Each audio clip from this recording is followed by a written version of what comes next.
What's up, everybody? Calf here, and we have a lot to cover. Oh my gosh. The news is out. I know nothing right now. We are going to skip around the Campfire chat. Then we're going to go to some of the patch notes on tonight's stream and find out exactly what we need to know about Season 6 of Diablo 4. So hang tight, listen in, and let's figure out everything we need to know about the Vessel of Hatred. Welcome to another Diablo 4 developer update. This is a very special Diablo 4 developer update, as this is our pre-launch stream before Vessel of Hatred, which is actually going to be shipping here next week, which is crazy to think about. We know that. I'm joined here by Mr. Brent that we're actually doing with Trolley here in the US. Trolley actually makes some candy. So they're like sour bright crawlers and things like that. There's actually some really cool weapons. All right. So we know this. This is when we could play. 7 p.m. Eastern right here. Awesome. I appreciate everyone. PTR learnings. PTR learnings. As we get people mic'd up, we're going to be doing this a couple times throughout this stream, but we're here to talk about the PTR learnings from patch 2.0 PTR, which we had earlier this month. Super beneficial. PTRs have been great for us since we've started actually hosting them for Diablo 4. And of course, this one was a very, very big one because we have a lot of big changes coming with Vessel of Hatred in Season 6. But I know we want to jump straight into it. So, Aislinn, I know you're going to start us off and talk about some progression changes. Yes, I am. So let's, like you said, Adam, let's jump. Oh, you actually, before we do that, sorry. I just realized no one knows who we are. Oh, yeah. I mean, they know who I am. There we go. There. I was just like, wait a minute. Of course, we have some familiar faces, but if you guys want to do quick intros. Yeah, hi. I'm Colin. I'm a lead designer. Hey, I'm Aislinn. I'm a systems designer. Hi, I'm Charles. I'm a class designer. Hey y'all, I'm Anthony. I'm an associate class designer. Awesome. Great. There we go. Now we got everyone settled. Aislinn, do you want to talk about some of the progression changes? Yes, absolutely. So, Adam, like you said, the PTR has been just fantastic for us. It's given us so much data, and the feedback you guys give is just pivotal to us launching in the state we want to see the game in. And, you know, everyone wants to see the game in. And so, let's talk about it. Let's talk about some changes we've made because of it. So first of all, monster intensity. Something we saw in the early game was people weren't noticing the changes in monster intensity because people were skipping through difficulties fairly quickly. And so we've decided to move monster intensity from scaling over normal, hard, expert, and penitent to scaling over torment 1 through 4, because you're going to be progressing through torments a little bit slower, so you're going to be able to feel the intensity changes, I think, a little more potently. Yeah, there's a bit more jumps, right? Yeah, absolutely. And again, the intensity system was essentially monsters just become a little bit more reliable in their damage. Right. They start to predict your movement a little bit more on the projectiles. Yes. It's not a massive change, but it should sort of make the monsters feel a little bit more aggressive and dangerous. Yeah, they just become a little more lethal, I think, ultimately, beyond, numerical changes. Second up I want to talk about is one that I'm really, really happy and excited about, actually, is that elites, unique elites, and super elites are 3 different types of elites you can actually fight, if you know that or not. That's the thing. And previously, they all did very different amounts of damage from one another. Like, for example, a super elite might deal actually 2 times the amount of damage of a normal elite. And what that was causing was when an elite spawned an affix, like lightning enchanted. We know that from Infernal Hordes, for sure. Or poison, or whatever. The super elites would do 2 times more damage with those affixes, but you didn't really have any way to tell, right? There was no way to tell if an affix was spawned by an elite or a super elite. And so kind of seemingly randomly, an affix might deal 2 times more damage to you out of nowhere. And so what we've done is we've normalized the damage that all of these different elite types actually deal, so that when you do see the affixes that they're spewing out, you can expect the damage you're going to receive. Like, you know how much it's going to hit It's a lot you more for. consistent. Way more consistent, way more predictable, which is really helpful for not getting randomly one shot. Our favorite. Loves those. Yeah. And then finally, on difficulty, we have some changes to standard difficulty tiers. We know some of you guys are looking for a challenge, so let's take a look at what a challenge looks like.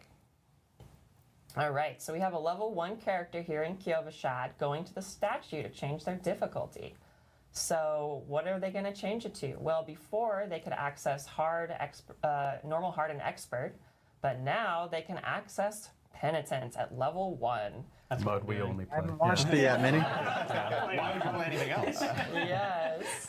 So you have to beat the base campaign on your account once, and then you can go into penitence. And let's see how that turns out for I'm gonna this fast person. forward a lot of Oh it. yeah, you sure know, it's just going in the great. Helltide. Just a few a few too many demons. Okay. Just a couple few too many demons. Yeah. Mythic uniques. So, So you you could. can do penitence at level 1 now. It's pretty hard, guys. So if you plan to go in at level 1, be prepared. But seriously, we know wonder people how really good wanted the to be able XP to push gain their is builds as during far that. as they could, as early as they could. Yeah. And now you can. So whenever you feel like you're ready for Yeah, penitence during I'm your just gonna leveling see if there's journey, anything I want to watch hop in here, there and see how and you then do. go to the patch Yeah, I know notes. that was like one of the biggest points of I might feedback just we need to had go to in the the patch PTR, notes. which I don't was even like, know. hey, Is it we'd just like is it gonna be see better just to go to the penitence patch kind of, like, notes? gated way further down the line, and if it could be brought in. So it's now available at level 1. And you know, as we've shown in the footage, Am I gonna it can get be all the difficult, same but info think if I what's just nice read the is, like, patch if notes someone out? creates alts and they end up, you know, finding a bunch of mythic uniques and stuff which you can use at earlier levels. Yeah. You then can at least potentially start off in Penitent a little bit earlier and you know, stay with a higher difficulty in that type of way, which is nice. I feel like I missed a bunch of stuff last Really time I wanna didn't do embrace, this. Like the sort of choose your difficulty that we really liked with the mine cages. It in is season 2 5, hours. 4 and 5, and again, like to your point, Oh, alts 2 just are able hours. to speed run their way to max level right by playing at a really hard difficulty. Exactly. So Let me see I the feel a patch lot notes. better. And it feels great to just hop into penitent early, like when you're capable of doing It it. does, It's yeah. just awesome. Yeah, we don't necessarily expect everyone to play at Penitent. It's really hard to play at It your, is hard, at it your is own hard. risk. Yeah. Yes. Yeah, your character needs to be pretty good. Yeah. Yeah. All right. Let's talk about some itemization changes. So we got a lot of feedback that once you got to max level and you were, you know, This starting is that good. ancestral grind, you were stuck with these non-ancestral items for a pretty long time. And we do like that, but we know that people want to see the journey for those non-ancestral items to be a little punchier. 8 out of So 8. we've made some targeted changes here to ensure that non-ancestral legendaries have more, punch to them. So we've increased the amount of masterworking you can put on a non-ancestral legendary from 4 to That's good. 8. 4 to 8's We good. are also allowing I was them hoping to just be tempered 12. twice. Previously, both of those Oh, that's good. values Tempered were, twice. exclusive to ancestral items, but We asked for that. now non-ancestral. That's what I'm talking about. Additionally, we saw that people were going to like the boss ladder, or they were just finding uniques out in the world, and they didn't drop as it didn't feel like they were dropping as ancestral as often as they should have. Right, because they're so rare. Right, they're so rare, and you know you want finding a unique item to be an exciting moment, and so we've tripled the chance for them to drop as ancestral, and this should help a lot, especially during the boss ladder. You know, when you're killing these uber bosses and they're dropping lots of uniques, a lot more of them are going to turn out to be ancestral. Definitely. And this should mean that once you're starting in around level 60, you have a lot more progression on your equipment that sort of bridges the gap to ancestral. I also heard a lot of feedback that second tempered affix really is what enables your build to come online. And that's what we're trying to do with this system of ancestral, is that you can get your build online, but then there's still items that you can chase that just enhance that build. Right. And we saw that like not having that second tempered affix and not having those 8 masterwork ranks really sort of hindered your I just need to know the slides. That's all I need to know, the slides. For torment difficulties. Torment 1 is. So torment 1, we want all content to Okay, be we knew available that. in the game. You can fight Lilith, you can fight the boss ladder, you can go to the Dark Citadel, you know, etc. All these activities are available. Torment 4 is intended to be aspirational content. And what that means is you've already unlocked everything in the game when you enter Torment 1. But Torment 4 is like the essence of Diablo, like build crafting, where you're just pushing your character as far as you can go. And Torment 4 exists for that purpose, for people who want to push Oh, their hold character. up. I really hope they didn't make the rewards not as good on Torment 3 then.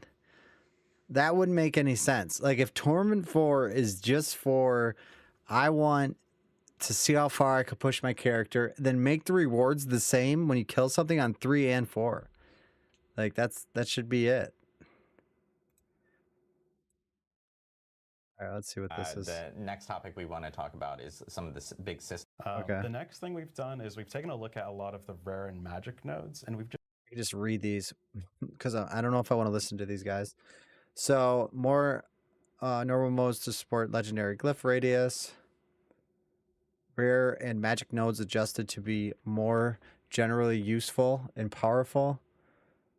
Oh, they did? Okay. Rare nodes across the board examples generally open up things more usable. Potion, damage reduction, doubled all additive bonus for rare nodes. Okay, increased damage values by 1.5. Okay, so Paragon Tree is better now. See, like, I could just read these. This is what I should be doing. Inferno its problem. Loot was dominating the reward landscape, frustrating and tedious reward flow. I would say not so much. I think that we liked the reward flow, but yes, it is difficult to farm unique. So updates.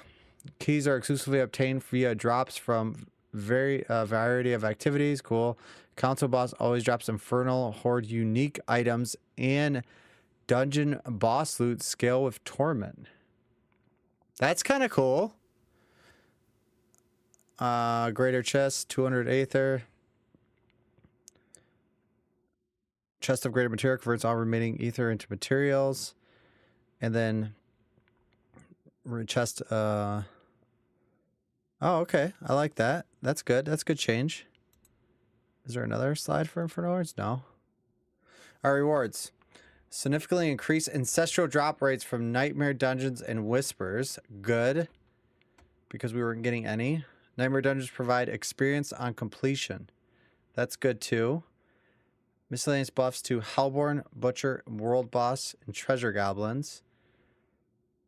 Stronghold experience is now for the first time completion adjusted from 2 levels to 1.5, so it doesn't do as much. I kind of wish they didn't do that because I feel like there is no need to do strongholds.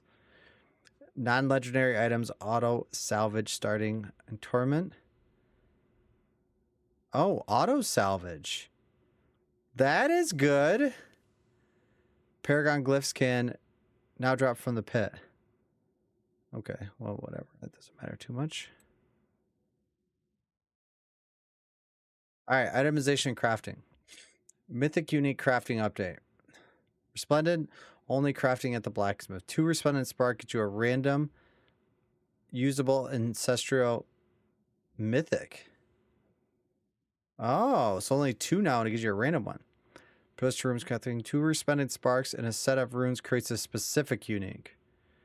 Large common of salvage can be used to forge random legendary equipment. The blacksmith, chance for unique and mythic. Oh, that's cool. Sockets can be now added to gear with general salvage material. Scatter prisms are required for ancestral items. Jeweler no longer has level requirements to use. Okay. Good. All right, I just got to see the Sork real quick. Fixed enlightenment issue, so it was too strong, apparently. Sork was too strong. Enlightenment was very strong and was doing a lot of damage, and they are making it do less, apparently. Fixed cold issue. Fixed an issue where some of the cold and fire sources were not working properly with enlightenment. Okay. Flame Scar, incinerate size replaced with chance to incinerate to do double damage. That's good. Teleport size replace chance to do double damage. That's good too. And then Tarash's got a buff. 5 to 8 seconds. Anything else? Sork? No. No. No. I think these are just some of the changes. I don't think these are all the changes.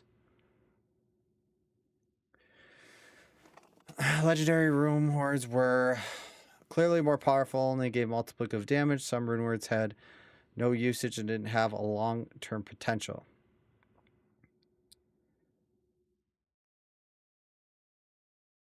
All right. I'm kind of curious about this. The magic and rare baseline, it's not going to be the enhanced version.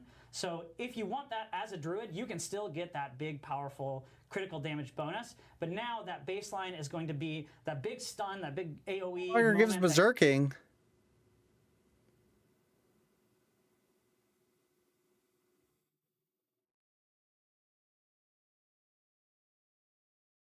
So this I could all see. Okay. On the patch notes. These guys are good. mean to make a whole season around that. Awesome. And I know with kind of like what players hearing hatred rising, they're hearing about, you know, Mephisto and his hatred potentially leaking out into Nahantu, maybe the rest of Sanctuary. Like, what can players expect with this actual season? Yeah, so a lot of actually what is going to be the core of Season 6 and the Season 6 experience, players have already gotten exposed to. All right. So anybody who's playing on the PTR has been reading about the changes we put up there. Fundamental to the release of Vessel of Hatred, Season 6 brings big changes where every single class is going to gain access to new skill points. They're going to gain new skills across all the classes. They're going to gain more Paragon points, new legendary Paragon glyphs. These are all changes that are being added to the base of the game, meaning you do not need to have Vessel of Hatred to gain access to these. You also will still have access to these after Season 6. These are permanent changes to the game. On top of that, we got the standard new legendary aspects. We have new unique items and new mythic items, crazy powerful mythic items that are going to unlock just new levels of power that were not new possible mythics before in the game. Now, that we don't know to about. go along with this power, we will be adding these new difficulty levels that, again, we saw on PTR. So you have the ability to challenge these new levels of power. I want to say that it's all going to even out well. Honestly, despite the tireless efforts of our designers, just constant trying to get that balance just right based on all the feedback that comes in, I know that maybe it'll be out for a day before someone's posting a video and saying, "Oh, look at this! I do 1 trillion damage," and it'll go all over the internet. Like, I've never seen numbers this big, and that's But we tried. We tried to get it there. You're going to see crazy builds. Those are going to link into new difficulties that were never there before to try and all this new content. Yeah, awesome. Yeah, I know all these things that players got to experience a little bit in PTR. I don't know if we get 1 trillion damage. Early, but of course, there is more kind of associated with this specific season. So, Don. So, Minitop, are you excited? A little bit more about what the season? Players can also see beyond what Tim kind of walked through.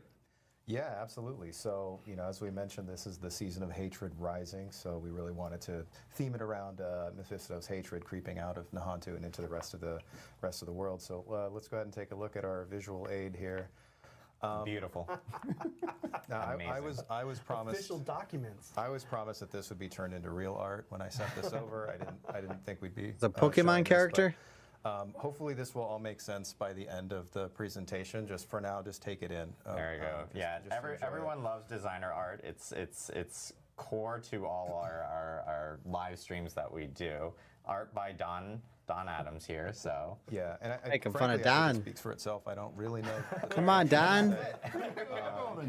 Use AI. Get something better. Next slide here, and let's take a look at some real art to get you ready for the season. Okay. Here. This is of course amazing key art. This is really good. I just love kicking that demon in the face. That's makes me happy every time I see it. Let's go screenshot and, that one. Move on to the next slide, and I'll get into some actual details about how this stuff shows up in the world, what you're going to be looking for when you're hunting these guys down. So you're going to see these hatred rising zone events that cycle frequently throughout the world. When these are up, everything in that area is going to be corrupted by hatred. You're going to be seeing environmental changes, lighting changes. The monsters will actually have, you know, kind of hatred gummy goop on them. You can be ambushed from portals randomly. And really all this is just setting the stage for the Realm Walker. So you'll have a separate event icon that'll let you know when the Realm Walker is going to be up. It's a world event, so it'll be in that list on the map with you know, other like world bosses and Legion events and stuff. It's kind of cool. And we have some video here to kind of show you what it looks like. Oh, actually, I think we have another slide about the Realm Walker first. Sorry. Yeah, so this is what he looks like in game. He's awesome. These are just big hulking kind of monstrosities stomping around, you know, just spreading Mephisto. I think they did a much better job than the drawing. Summon in monsters from a plane of hell through this portal on their back. And a lot of the monsters they summon, most of them are actually new monsters from Vessel of Hatred of the Hollows family, which are super cool and gross. So I think now we can take a look at what it actually looks like in game. So here's some players waiting for him to spawn. He starts burrowed like that, and you can kind of click the portal to summon some stuff to fight while you're getting warmed up here. I just love these enemies. I think they're so cool, the Hollows. Snap. So he busts out of the ground, and this is actually we want to do something new with this event, and lean into the fantasy of this giant thing just like stomping around. Wait, is So this it's seasonal, actually a or is walking this world in the event. game He now? has several different paths he can take throughout each area. He walks through the zone, and as he walks, he just leaves this, chaos behind him in his wake. He's summoning tons of hollows, and if you get in front of him, he just punts you out of the way and keeps going. You actually can't even damage him directly in this phase, but if you kill enough of the adds that he's spawning, it'll create these bloodbound guardians. Killing these will shave some of the HP off of the Realm Walker. So when he reaches the end of his path and you can actually fight him, you'll have less HP to burn through. So this is a nice way to incentivize actually participating, sticking around for all this chaos. Obviously, lots of XP and whatnot from the mobs as well.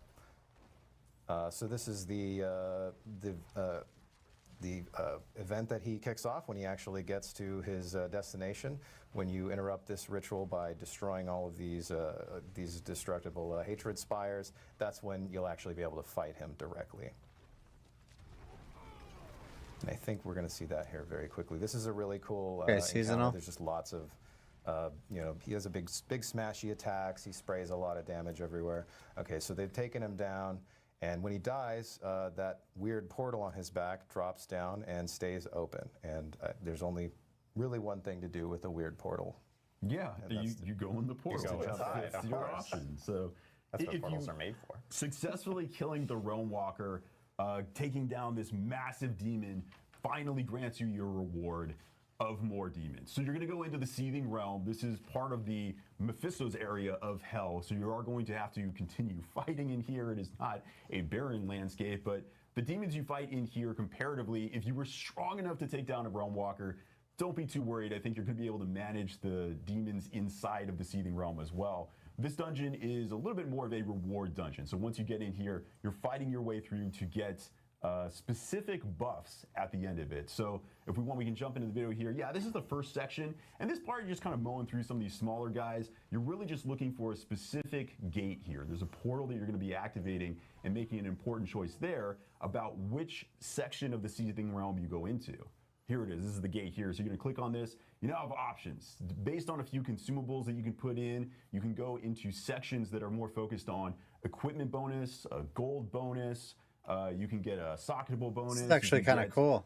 More endgame items with like compasses and boss materials. So you're going to pick one of these and decide that's boss the section I wanna materials. go into. You're Okay. going to get some drops similar to that in this section of the dungeon. But more importantly, this is going to set you up for the type of buff you want to get at the end of the dungeon. So again, this is not an empty area. You are going to have to fight through it. You're going to encounter more hollows in here, some more elites. All of this leading up to a chest at the end. Here's your reward. So finally, you just click on this. You get your reward. Just kidding. Yeah, of course it's a cursed event. Of course. You're going to have to fight even more demons. Nothing's free in hell. This is just how you got to do it. So you fight your way through some more elites. But don't worry, I believe in you. You can get through this. If you kill the last guy, there's one more there? Take him down. Come on, you can get it. All right, so he goes down. Now you get your prizes. You're going to open these chests. There's a variety of loot that you get, but one specific item that you're looking for in here, which is going to be a Seething Opal. So these there they are, yeah, little Seething Opals. They got a little seasonal marker on them. This is special to Season 6. When you get these, you're going to take a look here. This is going to be a buff you get based on the one that you chose. There are some fundamentals you always get. So a Seething Opal always gives you a 15% bonus to experience. This is especially cool because it stacks with elixirs. You can have an elixir and a Seething Opal active at the same time. That's a huge bonus. On top of that, any Seething Opal that you use is going to allow you to now get reputation with the remnants of the Zakaru. Don will talk about that more in just a second, but that's going to be the reputation track for Season 6. And then beyond that, you will get a bonus depending on which portal you went through, which section of the Seething Realm. So you got to do that every time Yeah, to get the you gotta, 15%. If you want to snapshot this, anybody who's screenshotting, these are some of the bonuses you can get. As you can see on here, you're getting maybe more items, maybe more gold, more socketables. So these bonuses are going to occur while fighting anything while having this buff active. So equipment, as an example, maybe I wanted more items to be dropping. When you kill monsters, there's a chance that they're going to drop a cache that is going to give you some additional loot. And if you're playing content in, let's say, further in the end game, the monsters don't. I figured that would be the case. That as well. Because they didn't put it in the. Example, we have added an additional. Oh, drop boss at the end of the materials, kit, dude. This again, is what procs based on which seething opal that you chose. you want. There are a couple up here at the end. Oh, the Socketable one I should mention. That one is special too. You do have to have Vessel of Hatred for that one. This one is more for people that are trying to get more Boss runes. summoning materials? You know, obviously you need to have That's Vessel of sick. Hatred to get runes, so that's what's going to make this And valuable runes? to you. But it's cool to also see like boss That should summoning be items on there. seasonal. Infernal compasses This should as be in the well. game. Infernal compasses themselves are going to be very valuable because it's as Colin was mentioning before. They're like we saw what you can end up getting in infernal hordes. I don't know. Everything like that. That you. It's just We another we wanted opportunity to something get like that compasses to for getting in target there. Yeah, boss seething drops. opal of, I think Torment, the- think, is Summoning great. items. I think that grape flavored opal is going to be very popular. The grape one is going to be pretty popular. And a question I just quickly saw because you mentioned stacking with elixirs. Does it? Dude, also could you stack trade with 'em? incense? Yes, it will stack with incense. There you go. So that's a triple stack of XP right there, You get which a is lot of actually really experience, cool. yeah. So that's awesome. So obviously, like you know, we're That's seeing cool. the I like the rewards here. seasonal And thing. one thing that you had mentioned, which was the Zachroom remnants. Order What's this? many years ago, and at this time they're still just not really ready to stand up and fight this at full force, right? They've been dealing with cultists, and they're just not at their full strength. So you'll meet this crusader. what's up, right at the Stefano? start of the season, who will give We're you trying to learn about the it's a very Vessel of simple Hatred intro here. quest, basically to guide you to kill a realm walker, clear a seething realm. And he'll be your point of contact for reputation. Gotta rewards clear the following seething that. So, realms, bro. you know, We got to get the extra basically, 15% experience. built We this don't in a fight way without that, it. you know, with the opals giving rep for all sorts of different activities, the idea is that you can, you know, go and kind of do whatever you want to Dude, we're do, gonna get level as long as you're checking freaking in 60 in periodically 2 with the hours. Realm Walker and keeping a stack of these opals on hand. It's very open-ended. That's how you- gonna how you happen. wanna push this reputation track. But then you got the Paragon Yeah, it points. is always nice to see that anywhere that new demons occur in the world, there is always some faction out there that's trying to take care of them and would appreciate your help. So the Zachroom in here, they've had a rough go of it, but if you can help them out, I think that we can handle this problem. They're not at their best right now. Yeah. You This know, one dude- of the this things dude that I has a good really like haircut, about man. the way we've looked at this Nice whole package is haircut, that bro. not only Freaking have we best. done, Right here. A bunch of diligence in making sure that the story is taking part in all of Sanctuary. We're touching on some really Don. cool lore stuff that Don, content supervisor. has existed for a long period of time. But we're also leaning into a theme of giving the players more control over the experience. And so whether it's the choice of reward or being able to stack these rewards to get specific outcomes, And find you're going to something- see that not only in the season, so everybody's going to get access to this in the season, but we have that theme also creeping into some of the stuff you'll see with the They took a break. They took a break?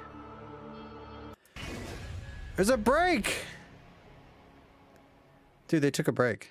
Well, I'm in the middle of showing a Cuirass Undercity. This is actually a feature that we did announce with Gamescom, but we didn't really get a ton of opportunities to really kind of like dive deeper into what Cuirass Undercity is. So, Derek, you want to take us through this? Yeah, absolutely. So, the Cuirass Undercity is a brand new dungeon Okay, I wanted to experience learn that about players, this. Our Vessel of Hatred players will be unlocking throughout the course of the campaign.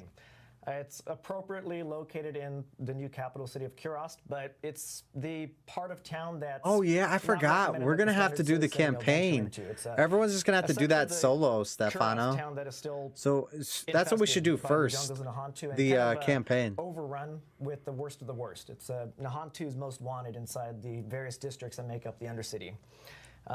Throughout the course, as players are unlocking it, they'll meet a new character named Seahek that kind of teaches you the. Hey, you laws think of the we gotta do Undercity it all and how to together? Commune with the spirit flames. We could do it together? Traverse, its treacherous depths, basically. So that's kind of like the narrative setting for it. But if we could do it together, standpoint, which we see here. All right, let's do it. We could all do it together then. 7 p.m. Ben, you better be on. Time attack dungeon, 6 p.m. where for you, players will I be think. racing against an aggressive countdown All right, timer we gotta read to this. reach the district boss with All right, his I'm pausing it. An intense multi-floor timed attack dungeon. Monsters and activities will build reward upgrades. So this might be the best spot to get rewards besides Infernal Hordes. Dude, there's so many places you could go now. It's crazy. Leveling content. Opportunities context allow for efficient progress towards specific goals and opportunities arise. Okay. High rewards upgrade meter built up as possible, and try not to let that timer expire. So fun little novel wrinkle it's 6 here for is you. that killing certain monsters we refer to as afflicted. You better have dinner in a will give you crock time pot bonuses to extend your on time Monday in the morning. Undercity. And just killing monsters in general and completing dungeon activities will build up this reward upgrade meter referred to in-game as attunement. As far as the Undercity's role, it's one new novel leveling content, but its power really comes into the fact that it's brand new opportunistic content that allows players to make very efficient, very specific progress towards rewards goals as the opportunities arise. I'll dive deeper into that in the next few slides, but for now, just want to kind of set the stage that the Undercity does not necessarily have any objective aside from get to the boss, beat the clock, and do so with the highest amount of rewards upgrades built up as possible. How the players go about doing that is entirely up to them, because this is, again, a dungeon that celebrates autonomy, flow, and variety. And this is a good example we were talking about earlier when we're looking Show at some the gameplay, modes baby. that we want that player agency to come back to the player. Play your way. And I think this is a perfect example of that. Yeah, absolutely. Show it, baby. So let's dive into the next slide here. Cool. So I mentioned opportunistic content, and this is where the Undercity's primary role in the reward structure is. So we have dungeon keys that grant you access to dungeons. The Undercity's version of a dungeon key is in the form of tributes.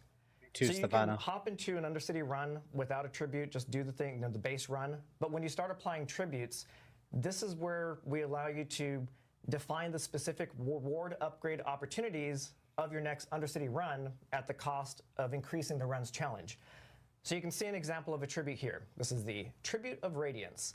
And when you slot this in, so long as you complete your Undercity run with at least attunement rank 1, we will guarantee that you get Ancestral Legendaries at the end. We'll dive a little bit deeper into some of the nuances. You can see that it has dungeon affixes that define the specific challenge. So the higher and more powerful the tribute, the tougher the challenge is in the form of lower starting time, time bonus penalties, and potion drop penalties. But the fun doesn't stop there. In fact, we're just getting started. Holy crap, look at those affixes. Once you apply a tribute, you now unlock the ability to define a bargain. Each tribute has a list of bargains mapped to it. So this Tribute of Radiance has a collection of them. We're just picking out a couple that seem pretty fun to show off. And bargains allow you to further customize your rewards at a varying material cost. So we have one here, skill ranks, legendary armors will always possess at least one skill rank affix for X amount of gold here, and then the passive ranks, which you'll see a little bit more later. That's sick. The legendary amulets will always possess at least one passive rank What? affix. So let's go into the Do you guys understand that? That's crazy. That is a cool way to do a dungeon. Like, you could gamble that you're gonna beat it and get a legendary ammo will always have at least one passive rank affix. That is really cool. 50 million gold. Holy crap. Next slide, just to again recap the full flow. And we're going to see a video of all of this to let it all kind of like soak in and see like the full flow of the Undercity. So we have the front end experience where you interact with the Spirit Brazier. You can jump directly into your district run, or you can optionally apply a tribute and then a bargain to specify the rewards opportunity of your next run. So let's go see this in action. How long do these take? Look at that. Yeah, all right. So this is the hub of the Undercity, and that's the Spirit Brazier that I was mentioning. You can see that we have the base, the base run rules. Starting time, no time bonus penalties, no potion drop penalties, and we have the opportunity to apply a tribute. We have 4 tributes here, so we'll show these in a still shot later, so you don't have to worry about what does it say. But we have 4 tributes here that range from magic all the way to unique to accommodate your leveling journeys. So for now, we applied the legendary tribute that'll guarantee ancestral uniques at the end of your run. And again, this is the list of potential bargains that I mentioned that each tribute has. Each tribute has like varying quantities of bargains attached to it. So we're going to pick the passive rank legendary amulets for the low price of 50 million gold. The Spirit Flame services don't come cheap, but they're worth it. So we got the portal open. All right, sounds good, Stefano. Thank you. We're going to have this play a couple times. First, I just want to point out the HUD, because this is really kind of your guide through the experience. So you can see have a minute? Once we exited that Spirit Aura, the timer starts, and that's a nice little timer at the top right-hand corner of your screen. We also display the number of floors that you have left to traverse. Very key information right there. To the right-hand side in the objective tracker, we have the attunement meter, and it's segmented into 4 ranks. Again, as I mentioned, achieving rank 1 is the bare minimum requirement necessary to get the value of the tribute that you slotted in. All subsequent ranks further enhance the value of that reward. So while you certainly want to strive to get attunement rank 4 to maximize your payout, it's not necessary if you're feeling the pinch of the time pressure. That if you at least get attunement rank 1, you can run it to the boss room and still come away with the thing that you're looking for. Gonna point out a couple things here. You might have seen, let's do the Spirit Beacon. So the Spirit Beacon is one of our activity types, and completing it both gives you attunement, a good splash of attunement. I feel like Sork's gonna be good in this. A momentary spirit buff that increases your movement speed and reduces your, the skill cooldowns. Again, you got to move fast in the Undercity, so these Spirit Beacons are incredibly useful for getting you to the next location, whether it's another Spirit Beacon or the exit. We're also kind of showing here the Lesser Afflicted. As you can see, they're clearly marked in the game world. They're all orangey glowy, so you can keep your focus on the combat.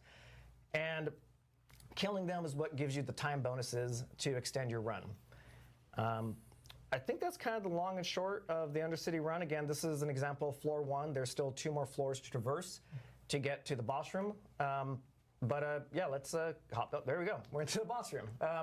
So in this case, we have finished all 3 floors and we made it to the boss room. One thing you notice that time expiration, it stops. Time drain stops in the boss room. So you just need to make it to the boss room before that timer hits 0. This is Aaliyah, one of our 3 district bosses. And it's important to call out that there are 3 total districts to explore in the Undercity. Again, that's kind of tapping into the variety aspect of things. So Aaliyah is, again, just one of 3 henchmen that own the various districts. So in this case, we're at the tail end of this fight. We just, killed Aaliyah, and we see that we ended this run with a full reward upgrade of 4. So now we're going to get the best possible payout for this. And we came in here looking for ancestral legendaries, and as the Spirit Flames promised, ancestral legendaries is what we get. And the greater affixes. And we also see that we got an amulet. If we were to dive into the amulet, we would have seen that the bargain would have applied to it as well. So the player would have gotten specifically what they came in here for. Show us. So that's a really quick snapshot of just the structure of an Undercity flow. I want to take this time just to dive into a little bit more details on the tributes that we saw in the gameplay footage and spend a little bit more time with them. So this is an example of 4 of our 8 total tributes. These are hand selected primarily just to showcase how the tributes are tuned to progress with your leveling journeys. So we start off here with the tribute of growth. This is usable on all difficulty levels. This is the tribute that rewards additional experience when you complete the Undercity. So you can practice so it. This is great, for leveling up your alts, leveling up your character in general. And you can see here that we start applying the first of the, penalties or challenges for this, in the sense that we have lower starting time. We actually incur a time bonus penalty now, and we have potion drop penalties. Something also to note is, this is just found randomly in Sanctuary, so as you're just doing your standard leveling stuff, like the Hell Tides or whatever, you will get these types of tributes to say, point you to the Undercity every now and again. So let's go back to the tribute gallery, as I like to call it. Can we go back to that last slide that we had up there? There we go. Yeah. Cool. All right, cool. Thank you. And then we get to From there, it just gets progressively more challenging, but also progressively more rewarding for the players. So Tribute of Harmony rewards guaranteed runes. This is a Torment tier difficulty.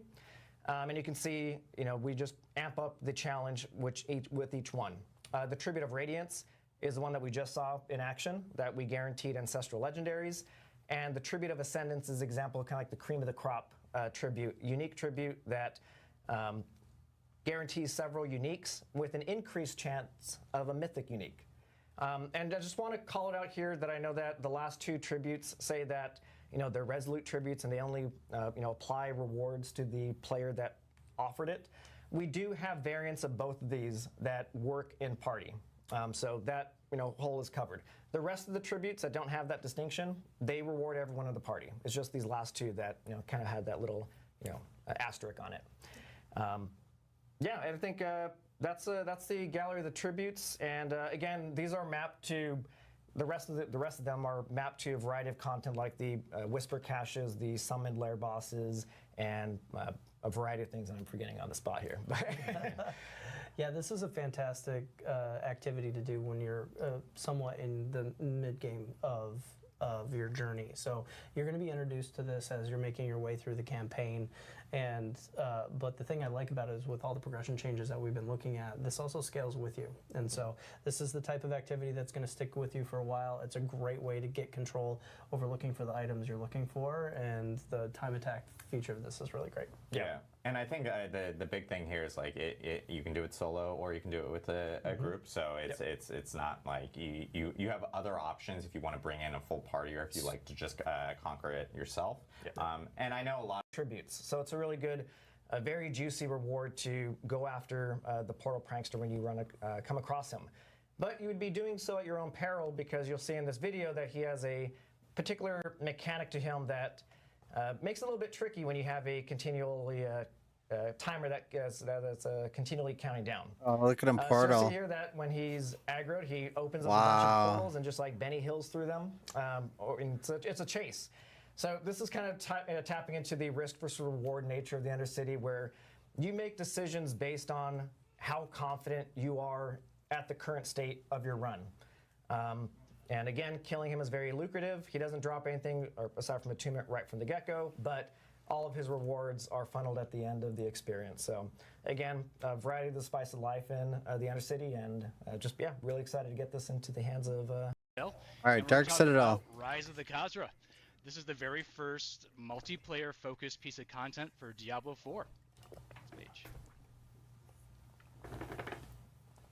So, as you can kind of guess, this whole thing is about essence and souls and sealing them and owning them and just using it as power. Go ahead. So, why are we here? We're here to fight the first Khazra.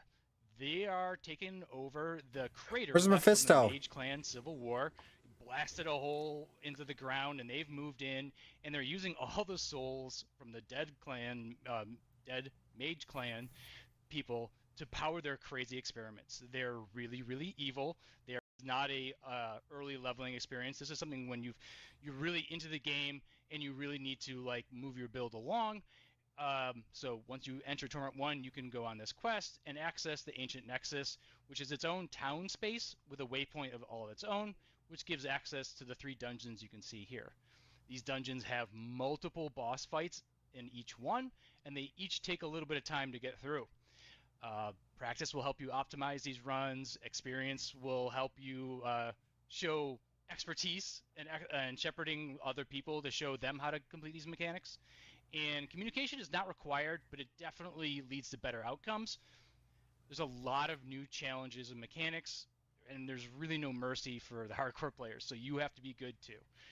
As you can see right now, we've actually got one party split across 2 different realms, doing different mechanics and helping each other and coming back together to bring down the boss. It really takes at least 2 players to do these mechanics.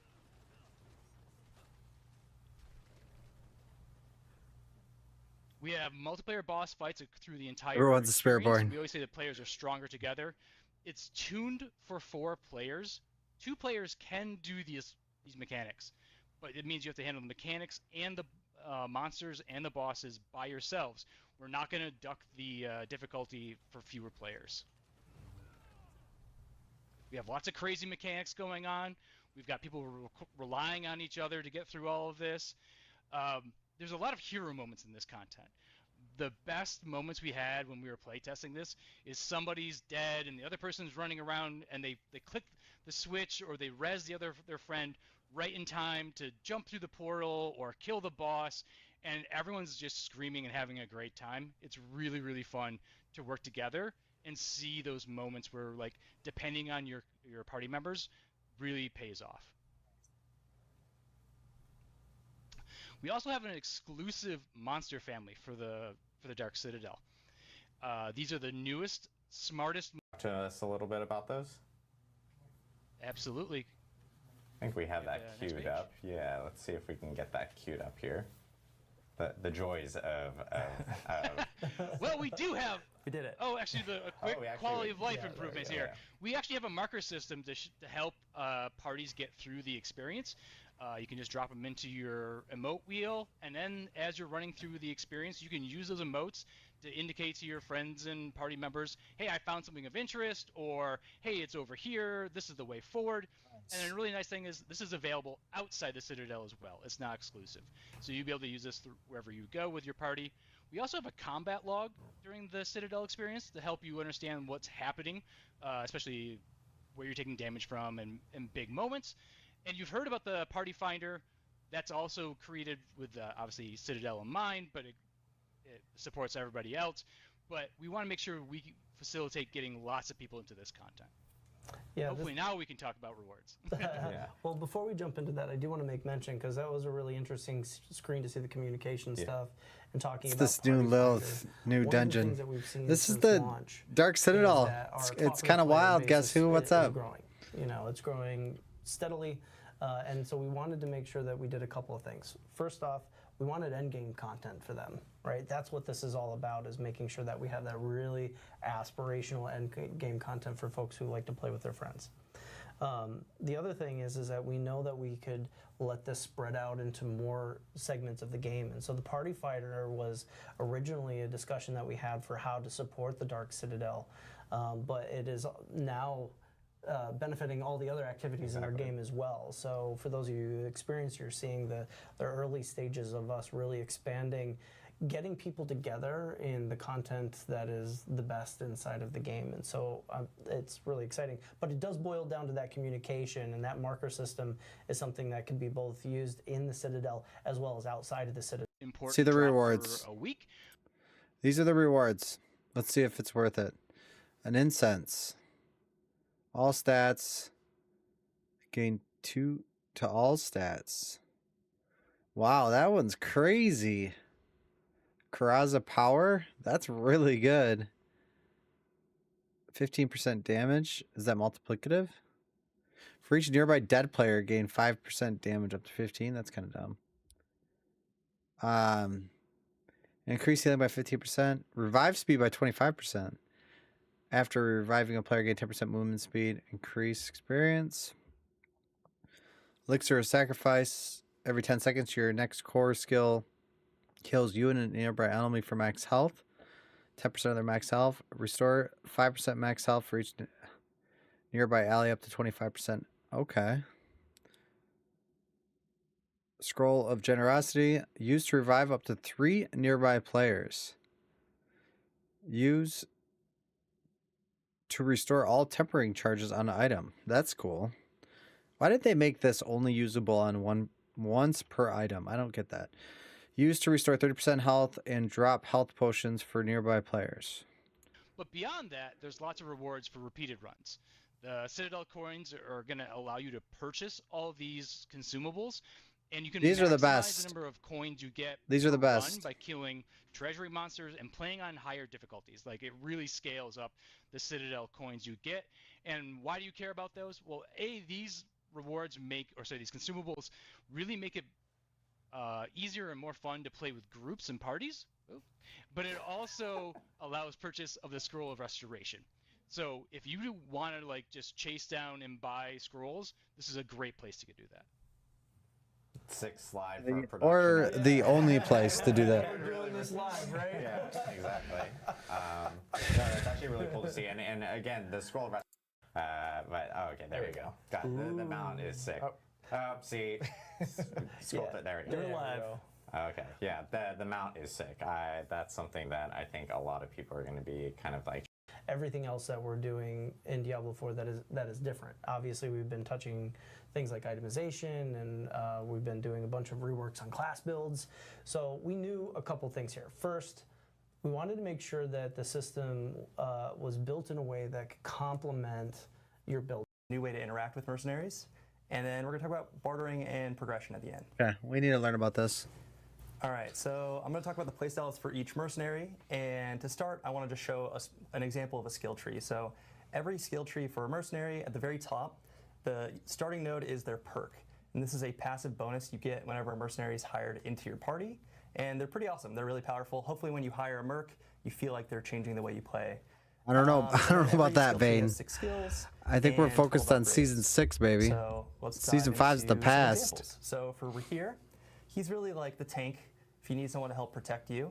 And his skill tree is kind of split up into a tower shield, which All is new about strategies, being in baby. Battle, tanking things for you, taunting. Let's and go. He also has a round shield, which is sort of themed around being a holy protector. So the top node that you start with for Rahir, and this is when you hire him to your party, is Valiance. And what this does is basically, if you take a lot of damage in one hit, he's going to fly in, negate that damage, block it for you, and he's going to knock down enemies. He's also going to grant you unstoppable, so he can really save your life. So here's an example where this beast is going to hit me, and these guys hit pretty hard. So here comes, boom. So Rahir kind of leapt in, he negated that damage, and he knocked him down. So that's awesome. I imagine hardcore players will gravitate towards this unless they are risk takers. So definitely a very powerful perk. Cool. Let's talk about some upgrades. I think we skipped ahead a slide if we want to go back one. There we go. Cool. So here's some upgrade examples on Rahir's skill tree. The first one, Draw Fire. It didn't we're gonna show a update. video in My a second. bad. Whenever I use a healing potion, Rahir's going to taunt. It says enemies, updating. near him. So if you're in danger, you need health, it's going to help save you. Iron Wolf's Virtue, when Rahir's Valiance is triggered, he heals you, and his cooldown's reduced, so you can just get it to happen more often.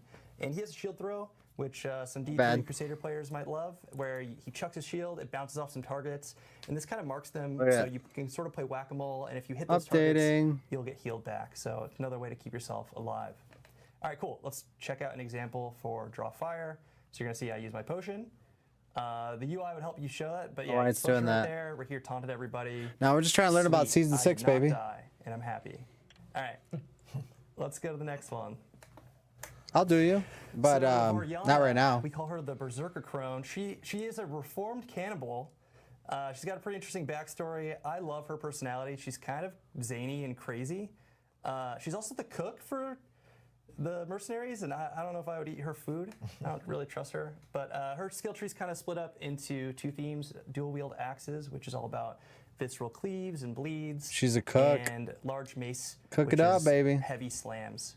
So you may be familiar with the Massacre bonus from D3. Her perk is very similar, where basically you get this bonus. We could jump to the video. And as you kill monsters, you're going to see when I get 10 kills, the Massacre bonus kicks in. It's going to show up above her portrait on the left side of the screen. So it should say times 10. So are you able to use mercenaries in PvP? As I build this up and I get it to higher thresholds, I'm going to get more and more movement speed. So you're kind of encouraged to play more aggressive, keep this going before it runs out of time. And it sort of snowballs into this fun gameplay where you're going really fast. So you can embrace your inner Sanic and go real fast with Oriana as your hired merc. All right, got some upgrades for Oriana. So dismembering is... I already read all these. I made a video about all these. Oh, yeah, sorry. I already know all It's this. going to guarantee an overpower. She's going to knock people down, and you get a guaranteed overpower. So if you're playing... This guy's the best. I want to watch this guy. All right, cool. Subo. Is Oriana abilities, which always feels great. Subo. This guy's going to be the Let's best. check out an example. So I'm in town. I'm going to walk For out sure. here with Subo. Look at this dude. And He's a look at the mini freaking map nut. Top right, and it's starting to populate with herbs and ore veins, and you'll see all the monsters on the mini map as well. So that's kind of his scouting component. And Sorry, we're gonna have to loop this one because I talked too slowly, but he also is marking a target, and you saw when I killed them, I got a bunch of resource. Yeah, I know a lot of people with Subo, especially because the fact that he highlights like ore veins and things like that are pretty huge for people, especially with all the changes that were Your added active to, like, cooldowns how reduced by materials 0.5 can also seconds. be used to maybe craft like That's so good. legendaries and stuff. So Subo is kind of like my personal favorite, but It definitely embraces, I think, what Brent was talking about too, where mercenaries are really about utility, and they kind of add choices that maybe you wouldn't on the fire side of the tree or the shadow. You will get different buffs and debuffs. So every once in a while, he's going to turn into a demon of one of those forms. If he's on the shadow side, you and all the enemies around him become vulnerable. If he's on the fire side, he's going to make it so all your direct damage applies burn to enemies, but it's also draining your resource. So he's really themed around this Kiss Curse mechanic, and whenever this happens, it can be a huge benefit, but also there's some downsides to it, potentially. All right, cool. So he's casting some fire skills. We're going to see Oldkin on the left. He's turning into a fire demon. This gives him a whole new skill set. He's got immolation. He's burning nearby enemies, and he's helping kill everything. And then you can see when I'm doing direct damage, it's applying burn, but also my resources draining. This is if I'm on the shadow side. He turned into a shadow demon at the top. He's going to do a cool ability where he pulls everyone into a line, lines them up for you. That always feels really good. And yeah, in that one, he's making everyone vulnerable. Sweet. Let's talk about some upgrades for Oldkin. So I think this will be a lot of people's favorites. Ember's Gift, whenever he casts Firestorm, if you stand in it, you're getting 33% of your primary resource per second. And we're going to show a video of that in a sec. Terrify, he does Haunt. Yeah, thank you. He's got 30% chance to apply invulnerable to enemies, so another way to get keywords applied to things. And Burning Chaos, that's his ult. Whenever you cast your ult, it resets his. Wave of Flame is really cool. It's this giant fire wave that destroys enemy projectiles. You can kind of like run with it and fight inside of it, and I've seen a lot of people get use out of that. Cool, okay, let's check out Ember's Gift. So he's gonna cast Firestorm, and look at my resource. It's just flying up really fast while I'm standing in this area. So it's a good way to kind of have this happen, and then you just get to spam a bunch of abilities and murder monsters. So yeah, here's a quick example of, we do have a lot of keywords and ways for mercenaries to utilize them and spread them to enemies, so that can help with a lot of builds too. Yeah, it's nice having an option to like add vulnerable to more enemies, especially like AoE, doing AoE or anything like that. So yeah, really cool to see. I know, of course, there's other mechanics with mercenaries that we did want to talk about. So Dan, do you want to jump into how reinforcements actually works? Yeah, let's talk about reinforcements. So I guess before I explain reinforcements, there are two methods of using mercenaries. One is hiring them, and that's for solo players. So if you're playing solo, you're not in a party, you can hire a mercenary. Everyone at all times can also have a reinforcement. So if you're in a party, everyone has a reinforcement. If you're solo, you get both. And if you're playing solo, they have to be two different characters. So your hired mercenary has to be different from your reinforcement. All right, what the heck are reinforcements? So reinforcements are a new way to interact with mercs where you can kind of call a mercenary into battle, have them perform a skill at an opportune moment, and you get to sort of control when that happens. And this reminds me a lot of like old school fighting games where you can kind of cast an ability and a character will fly in off screen, he'll do something really cool. Hopefully that helps you a lot, and that's, I think very much inspired by that. Yeah, it's like assists. They jump in, they do something, and then they like pop back out, so it's really cool. So you're gonna choose an opportunity, which is when does it happen? You could link this to any of your action bar slots. So you could say, hey, when I press 1 and I teleport, the mercenary does this skill, and then you choose a skill that you have unlocked for that mercenary. All right, let's check out some examples. So this one's quick. I'm gonna cast teleport, and you'll see Rahir appear. And then he sort of flies in battle. He does this triple slam. He groups everyone up. Grouping enemies up is always good. Thank you, Rahir. I drop a meteor on their head. In this one, we cast Bone Prison, and Oldkin shows up and casts Firestorm for me. There's going to be a lot of combinations here, I think, with that's dope. All the different player abilities and all the different that's so good skills. So I think it'll be really interesting to see how players utilize the system. You can use it more defensively or more offensively. That's really cool. Hopefully you agree, a lot of the skills give you added utility. So I think there's a lot of opportunities here to mix and match, which will be cool. Another thing I'm excited about that is that the system is built to grow. And so our ability to add more conditions in which you bring them in and continue to grow potentially the powers that we could see too. It's a very robust system that can go a pretty long way. So it's great. Yeah, cool. Awesome. And I think finally we want to talk about some bartering. Yeah, we're gonna talk about rapport, which is the rapport and progression, bartering. Yeah, sorry, and yeah, then yeah, bartering. But they're all it's all tied together. It's all one unit. We're good. It's all tied together. Yeah, so rapport is the progression for mercenaries, and we could go ahead and jump to the first slide. So this is what the rapport looks like. You may be familiar with this type of UI. In this example, we're rank 5. The first 4 skill ranks are how you get your skill points for the skill tree. We want you to unlock all the cool, fun abilities for mercs pretty quickly and up front. After that point, it's all about upgrades for bartering. And bartering is, we're going to show it off in a second, but progressing your mercs improves the bartering system, which is kind of a way to trade with mercenaries at the hideout and get really useful items. So the very last rank, we hovered over it quickly there, you can actually repeat the very last rank for mercenaries and continue to earn the currency. So if you say, hey, I really like Altkin, I don't want to level anyone else up, you could just keep playing this character and you'll keep getting resources. Hopefully we're encouraging you though with these upgrades to kind of rank up all your mercs and keep making bartering better. All right, let's talk about bartering. So at the hideout, you can talk to Fiera, and she will pull up a UI where you can trade for items. A lot of them are legendaries, and as you upgrade your mercs, you're gonna basically increase this list so you can find more interesting things. Hopefully you can find some really cool legendary items that you're excited about. As you upgrade your mercs, you're going to get more chances for legendaries, and each mercenary has an aspect category associated with them. So Oldkin, for example, gives you resource aspect caches. So if you level up Oldkin, that has a chance, instead of getting a resource legendary, you're going to get a resource legendary aspect cache. And in this case, we open one of those caches. Sweet, I got a bunch of items. It's not exactly target farming, but it's a way to increase your chances of things you may be looking for. There's going to be a lot of other really useful items in here, like crafting materials, boss summoning parts, some masterworking recipes, things like that. And that's about it. So you can restock the supply on this, and the currency you re-roll this inventory with is the same currency that you're spending to buy items. So you kind of have to pick and choose, like, do I want to re-roll or do I want to wait? And hopefully you see things that you're interested in and you buy them. And then every day when you log in, you get one free re-roll. Just trying to be nice to the players. Hopefully you get what you want without having to waste all your pale marks. And I think that's all we have for mercenaries today. So thank you for... Yeah, I love hearing about the bartering system, because it's just another avenue for hey, if I need masterworking materials, or there's a lot going on, everybody.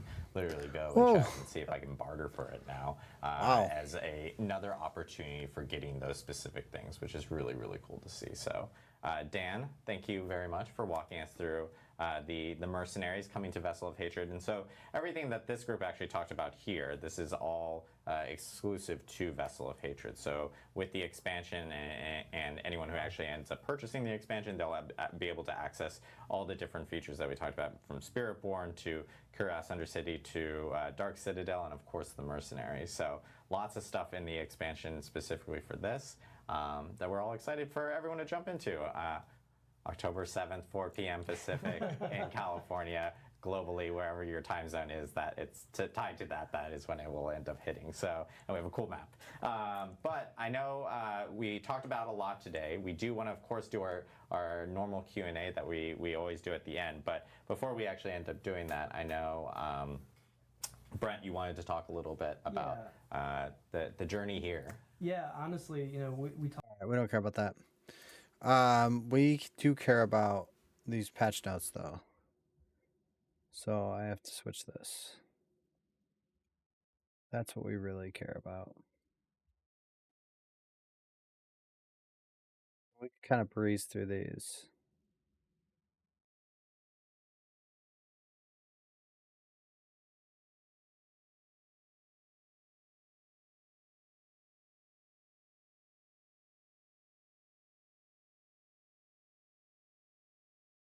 All right, so this right here is all the patch notes of the season, and there is patch notes for season 6, and then patch notes for the Vessel of Hatred. So this is a lot of stuff here. So we need to read through this to figure it out and make sure we didn't miss anything. So they did change a lot on the rune words. So the offering is increased on a lot of them. So the abilities won't happen as often. But I think they made a lot of things stronger. So, oh, Vex got better. 7 seconds plus 3 to all skills. What? 10 stacks, critical strike chance, Gar. Max HP. Oh, they made some better runes. 82 to 280 damage. Okay. So we've seen this on Sork right off the rip. 12 lightning spears could only exist at one time. So that means you could only have 12 lightning spears, 6 ice blades. So lightning spear is not going to be as strong anymore. Aspect splitting energy. Tooltip always conveys critical strike damage scaling. That only can happen every 0.2 seconds, but will deal extra damage for each triggered while on cooldown. Aspect of elemental consolation. Damage increased. Nice.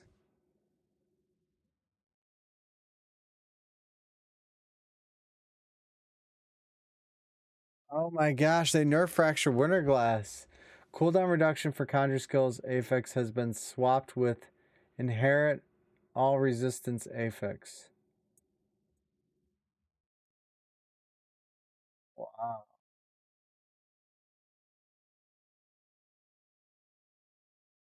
P4 Incinerate Size, Meteor, Firewall Size has been added. That's new? I didn't think that was due. A chance for Inferno to deal double damage. Temporary effects has been added. Lightning Spear double cast has been changed for Lightning Spear to deal double damage. Oh, Burning Instinct node went up to 90% damage. So you need a lot more intelligence for that. Okay, we know about the Infernal Hordes.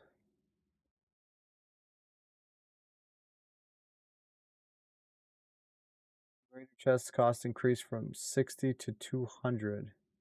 Oof. Oh, Scrolls of Restoration have been on the loot table.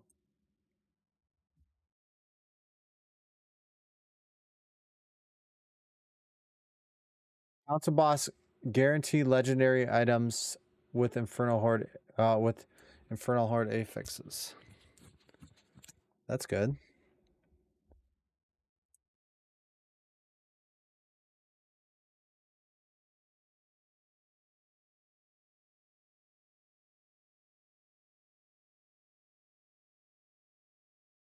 Chest has been removed. The Infernal Compass can no longer be crafted. Infernal Compass are now rare drops. Found the Torment difficulties only. Oh, that's good to know. Infernal Compasses can only be found in Torment difficulties only. That's good info. So this is why we do this, so we don't miss anything.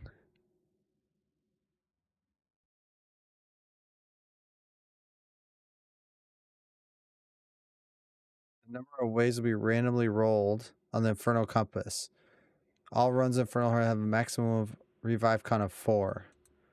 The difficulty of Infernal Horde is determined by difficulty level of Torment. The number of revives is now limited to 4. Okay, so it's all 4.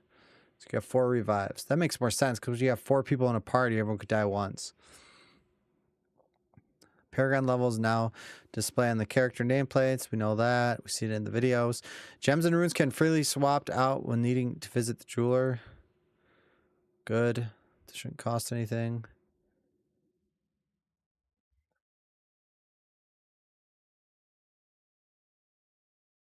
The blacksmith cache recovers 5 forgotten souls to craft.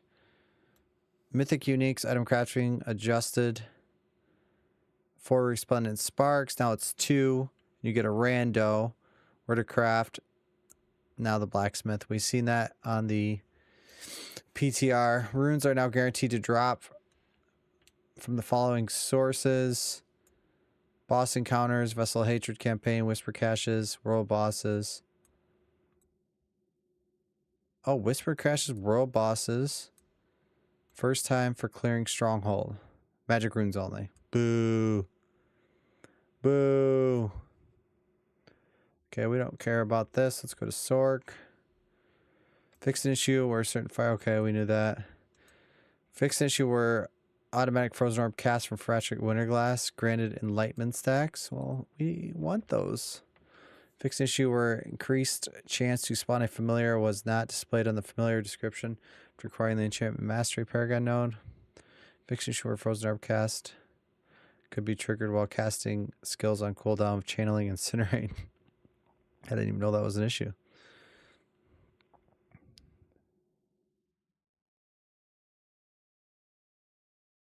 Hey. Oh, wow. So there's that. Then there's all these red notes, too. Holy smokes. Alright, where's Sork? Okay. The gold cost for Master Ranking 5 to 12 have been reduced by approximately 1/3. Good to know. This is all red stuff. It's all I need to know. Masterworking materials now drop more sources in the Nightmare Dungeon.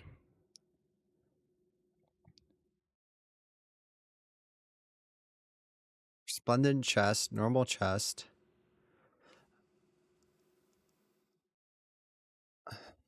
Miscellaneous objects.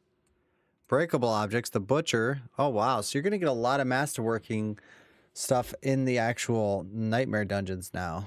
A lot more.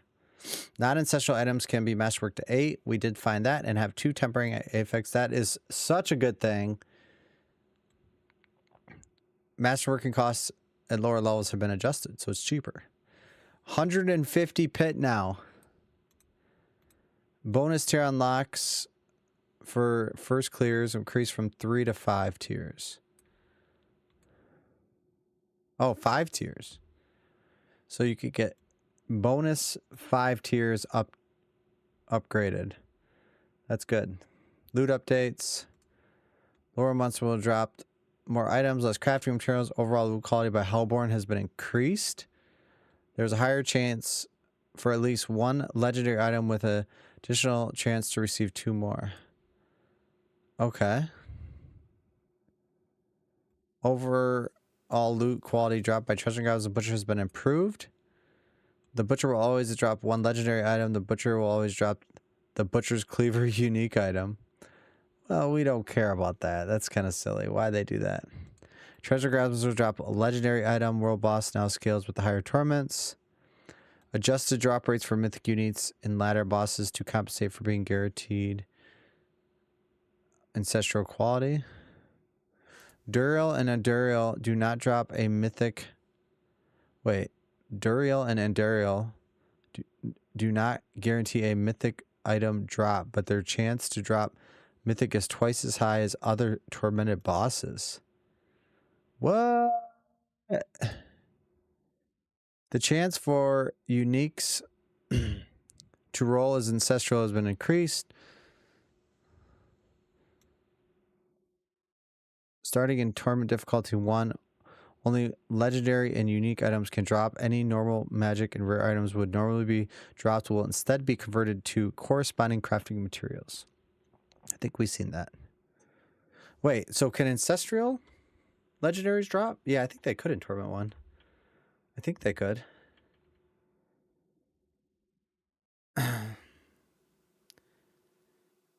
Alright.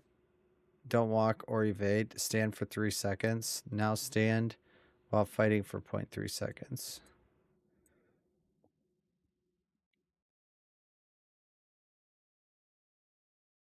Oh, wait. Okay.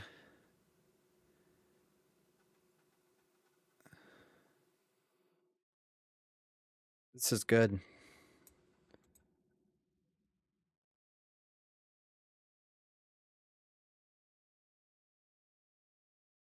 Reduce the jaw. They want everyone to teleport.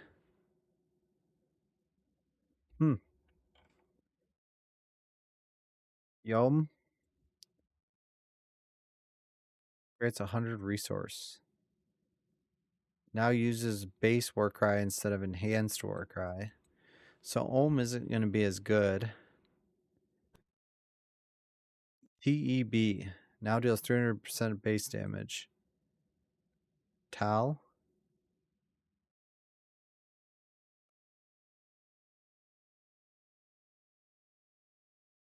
Oh, they lowered the cooldown reduction for EOM. Ka. Enhanced the AI of them. Damage and leap damage. Ultimate cooldown reduction. Challenging shout. They removed runes.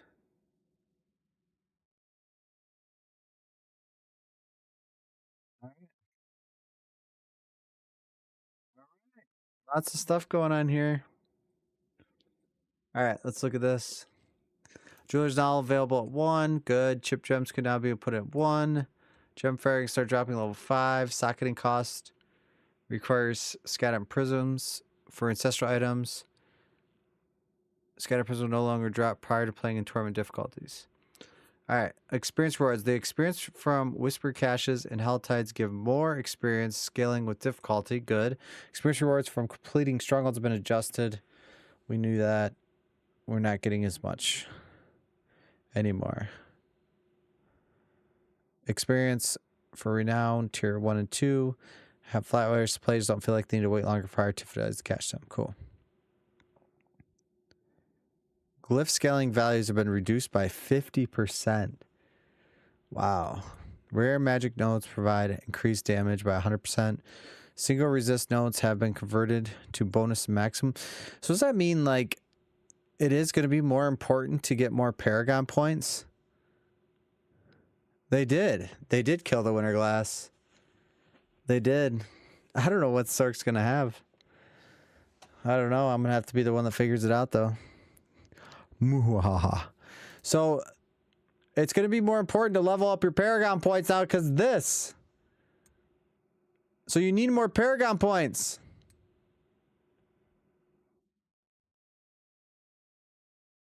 Yeah, we're going to be friggin' Fireball now because Fireball creates burning.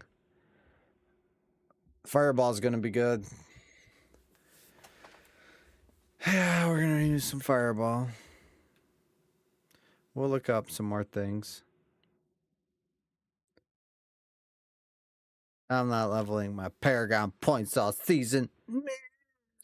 I'm just playing. I love you, Minnie. I love you. All right, what else is saying? Armor nodes have increased by 50%. Slayer potion, who cares? Damage over time. Boom. Okay, this is what we need to figure out. Did they do anything else to make anything else better? Unsub. All right. All right. Burning Instinct. Kindling. Damage to elites has been changed to critical strike damage. Oh! Are you playing Spirit Bar? I don't think so. Alright. So, Icefall. Damage chilled. Vulnerable damage. These are good nodes. Good stuff. Good stuff. Lightning damage. Critical strike damage. Cost reduction. Critical strike damage changed to crackling energy damage, which we don't care about. Okay.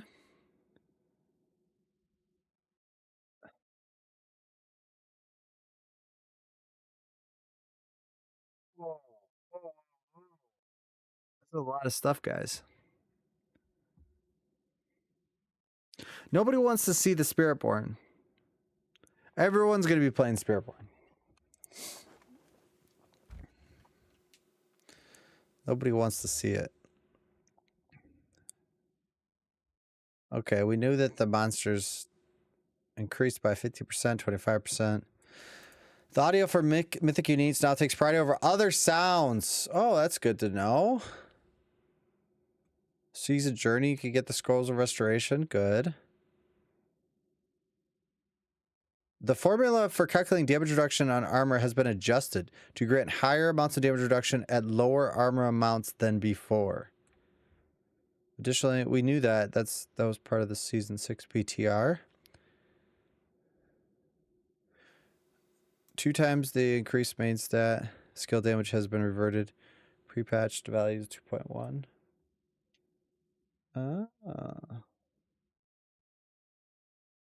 Alright, class specific. Nothing for Sork. Oh, fixed issue where familiar would always count as a fire skill, grading stacks of enlightenment. Oh my gosh, we don't know. Fixed issue where fireball didn't deal damage when gloved illuminator were equipped.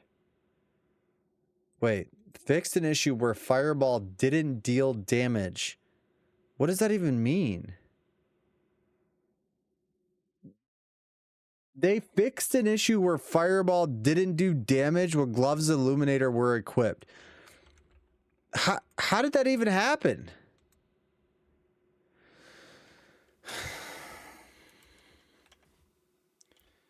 All right, more issues.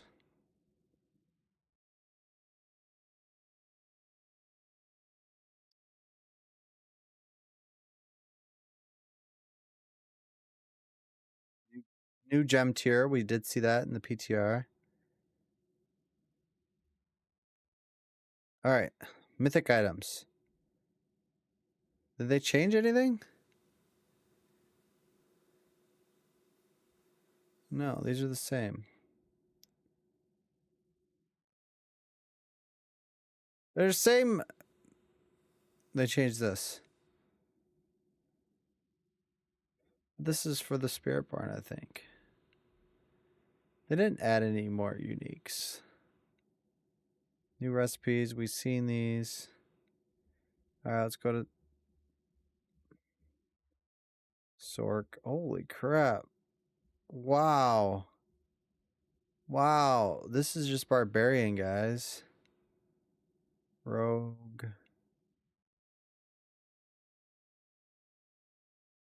Dude, there's so much. All right, let's see if there's anything good. We've seen this. There's nothing in red.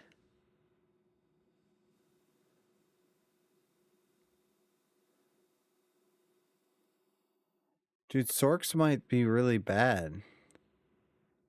I think you're right. I think Sorks are gonna be bad.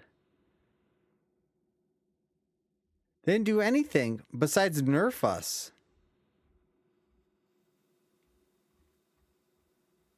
Dude, we had one good season, man.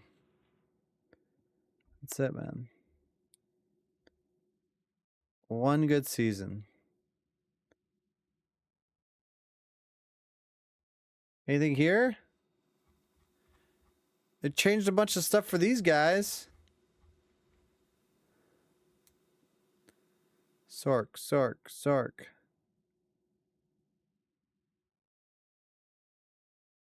Holy crap. Just that Necro.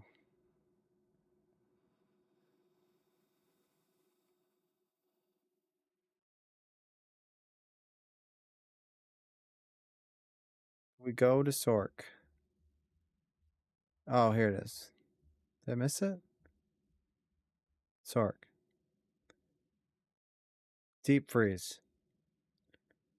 Bear now scales with the maximum life instead of base health. Ooh. That's fun.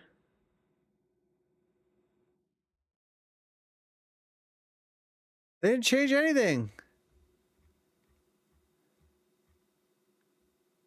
All right.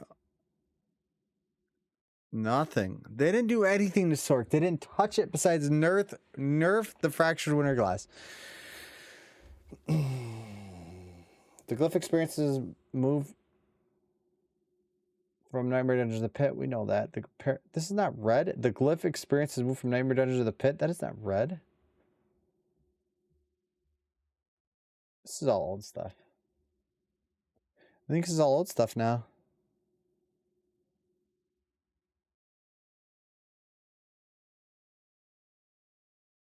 Yeah. It's all old stuff. That's all she wrote. Sork didn't get... We got a buff to Oculus. That's it. That's it. Just a buff to Oculus.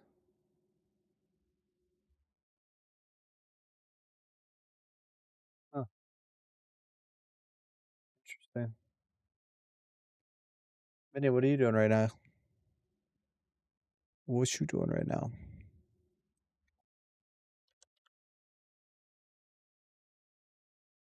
Should do this.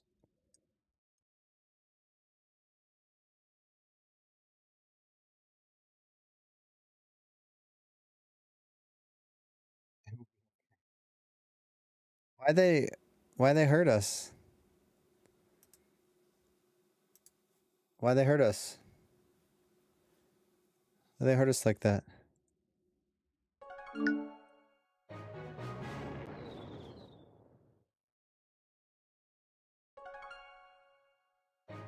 Son.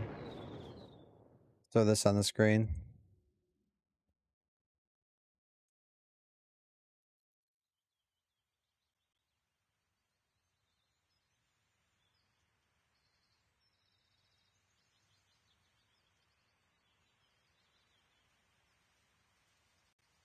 Don't allow that.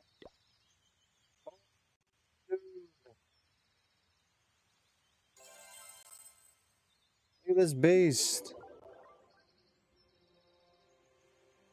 I want to see this attack. Hopefully someone gives me something.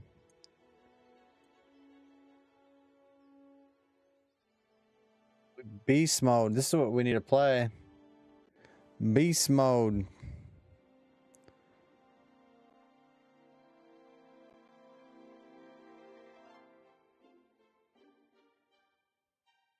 That was it for the update, man. It's a lot. It is a lot, and there's a lot to do, and it is exciting. For sure. We're just not that thrilled about, like, we don't know. Like, the Sork might be trash next season. That's what it feels like. But we'll see. Hello? Hey, what's up?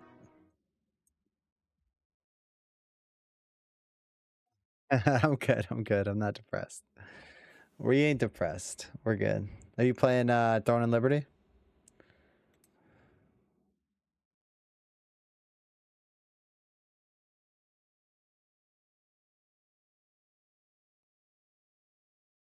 Why not? It's not worth it? Oh, dude. That's what I was thinking. That's what I was thinking. Really?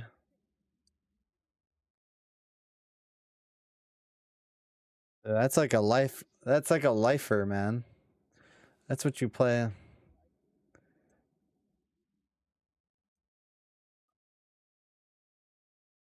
Dude, what about them tigers, bro?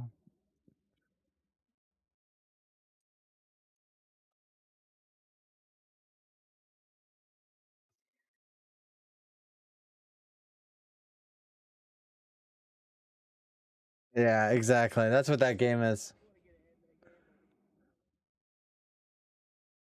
Yeah, that's too much.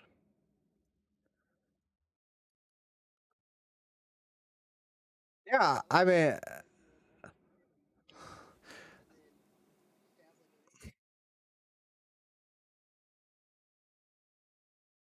oh, you did get to 50? Oh, shit.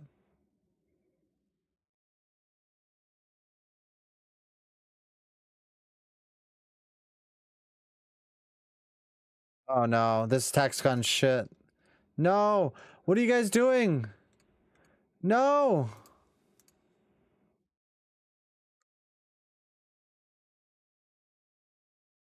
What are we gonna play?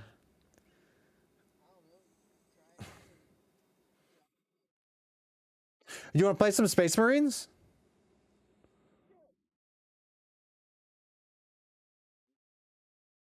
Did the game die? Is it? That's what I'm saying. That's. I'll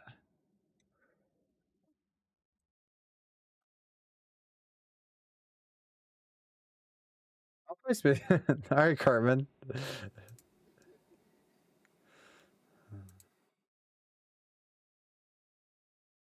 Oh, really? Shoot. Don't worry about it.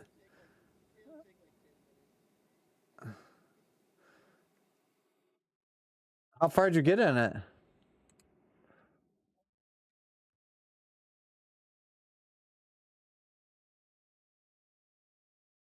Oh, yeah.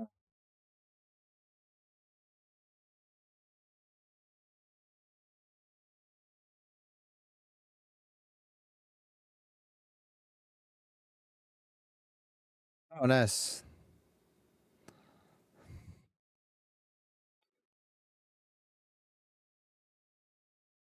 All right. I'll log in. All right, sounds good.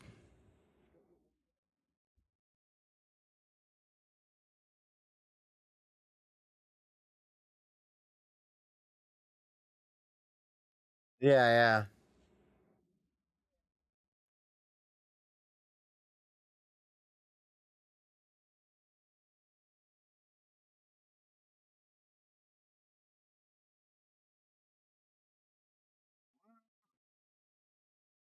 Oh, really? I think I could do PvP now. My thing said I could. You want to do some PvP?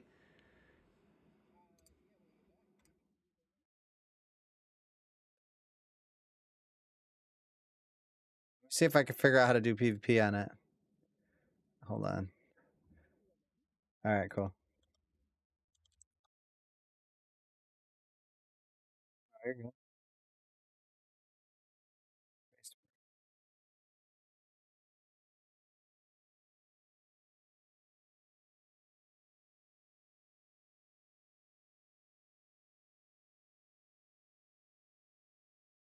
There's some Space Marines in a second. Dude, look at all the gold we got, man. We're almost ready to upgrade this town hall. 54 walls, 7 cannons, and 3 archer towers.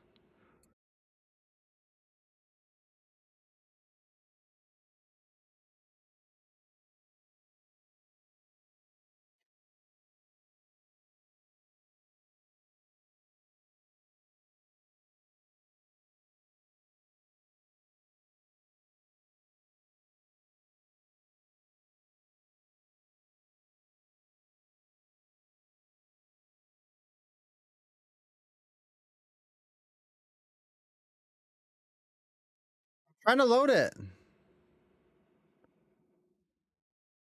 Oh, Warhammer. Yeah, it's been weird. I'll have to exit everything.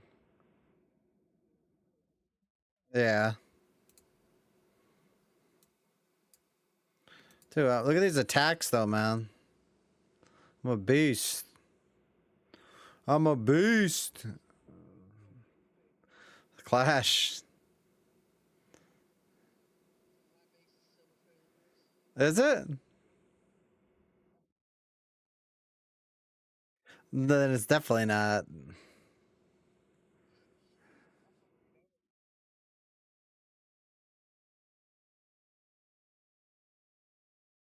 Mine's a max Town Hall 13, pretty much. See, that's how you do it. Look at my guy. Look at my guys. This attack is so broken. I can't believe it's still good. The 75 queen.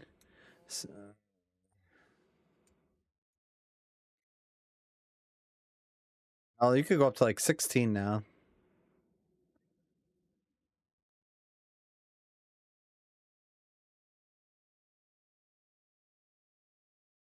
because the cool thing about it is you could actually train without, it doesn't cost anything to train your stuff now. So you just train whatever. That's the best part.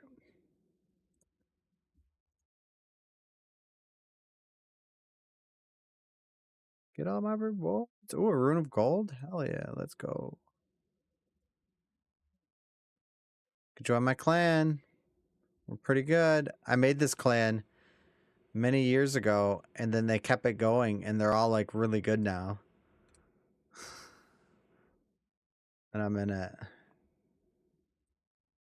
G'd out. All right, let's see. What's going on, Space Hammer? What are you doing? We're gonna close this. We get in Space Hammer.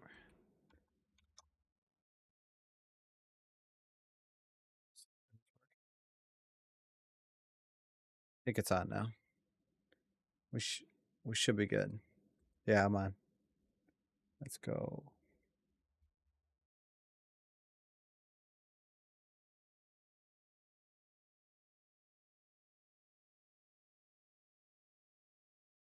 One more game. Fight Mephisto.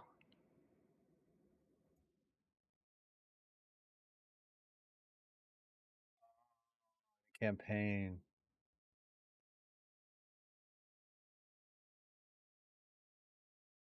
I like season 6 mechanic. I think it's really good.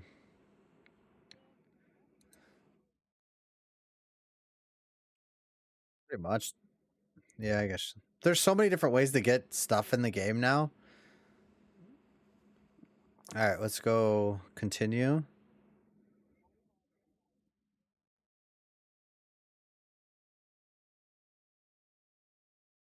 I'm joining right now.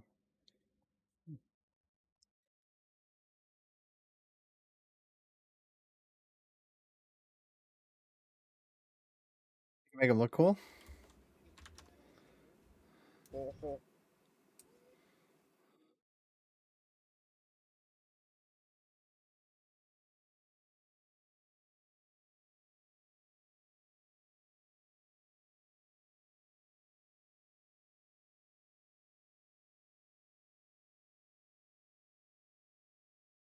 I'm back.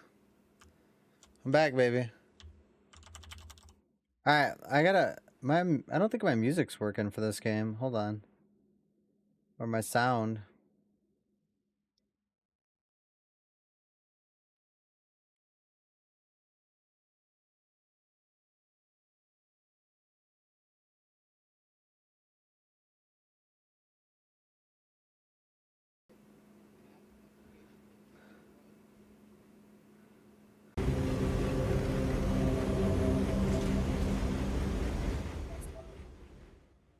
All right, we're in.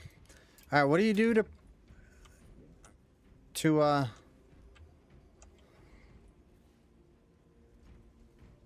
oh, interact with the thing. Interact. Do a quick match? Oh no. Eternal War? Is that PvP?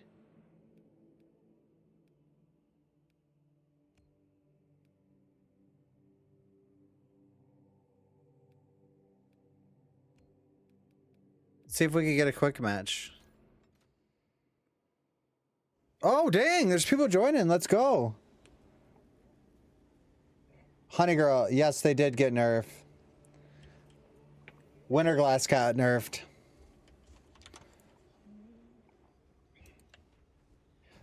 So, real quick, let me show Honey Girl real quick this.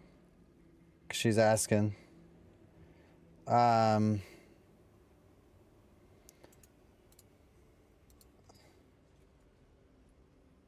So, right here, let me... Spears. Spear.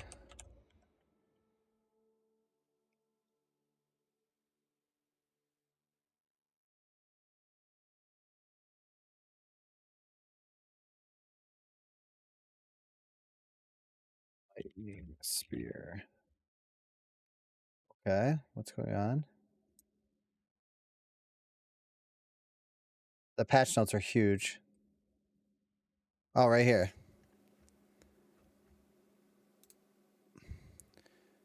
Why do I keep clicking the wrong thing? It was like the first thing they talked about. 12, right here. 12 lightning spears can only exist at one time. Any new ones will be created and destroyed the old ones. So that got nerfed. So lightning spear sort did get nerfed. But I think some other things are going to help us do more damage, so we'll see. All right, we're playing this game. This is we're gonna try to do some PvP. I'm gonna suck really bad because I forget the buttons. Hopefully everyone else is terrible too. Man, the volume is so loud. I gotta lower the volume. Oh, what are we doing? What do we want? We want sniper, obviously. Let's go. All right. Can I change the audio? The audio is so loud. It's getting loud in here.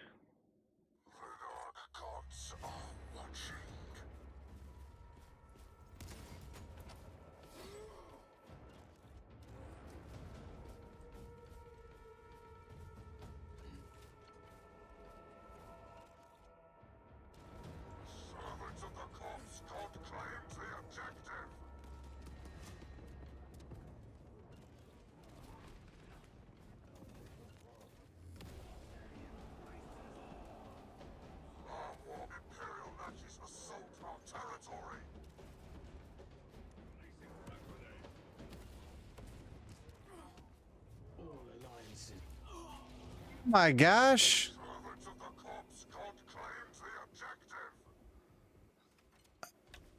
Fireball is going to be pretty good. Fireball will be good. Actually, the teleporting Oculus build might be pretty good too.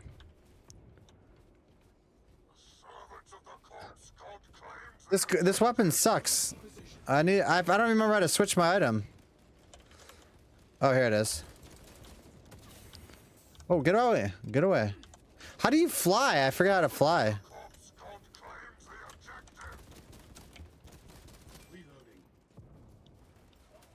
Calm down, dude.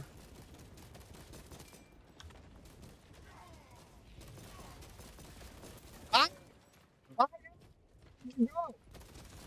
right. Oh, someone behind me. Yeah, fireball, honey girl. That'll be the fireball's gonna be pretty good. That's what I'm gonna try to build. Apparently, fireball wasn't dealing damage with gloves of the illuminator, which is absolutely insane. So it should do a lot more.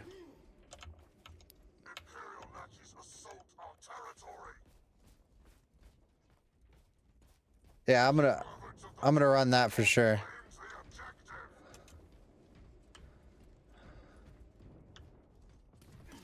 Stop it! Stop it! Oh my gosh! How'd he get up there? Man, this game's hard to PvP in.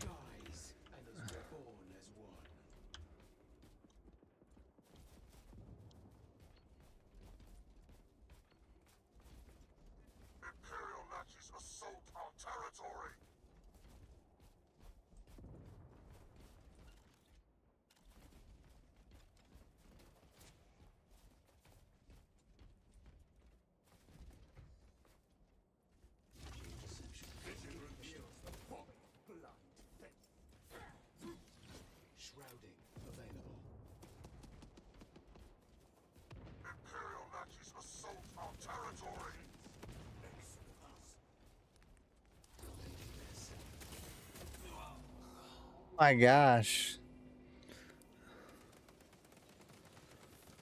Meteor?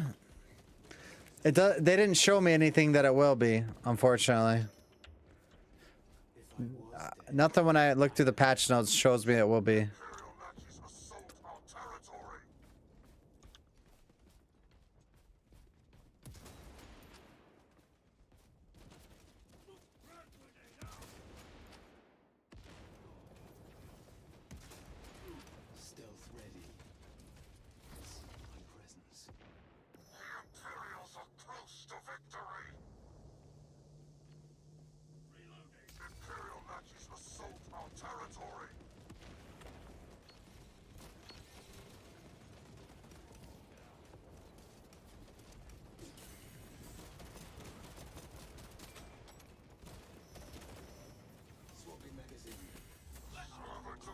Gosh. What was that? Dude, I need to play like... I like this game, but it's not like my kind of game, you know what I mean? Like, it's not fast enough. I feel like my dude's too slow.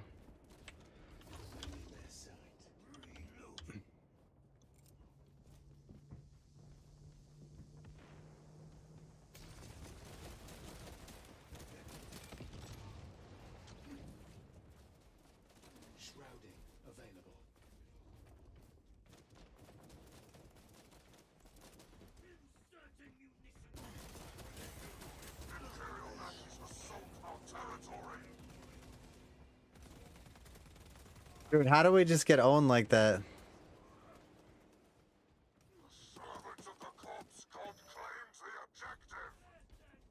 You talking about this guy? This game?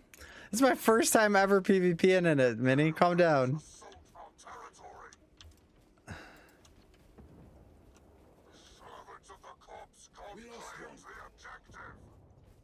Yes, it would produce more meteors. I need to learn the maps. That's what I need to do. Yes, it would. Oh, we're gonna mess around a lot next season, so we'll find some cool builds, honey girl. It's just hard to judge it because there's so much going on with the runes, with the mercenaries. You really got to try it out. Okay, this game is way too loud right now. We'll be trying a lot out. So let's look for a second. Let's see if we here, I'll go back here real quick. So I'll show you a couple things. So am I on the right screen here? I am. We got to zoom in though. We got to zoom in.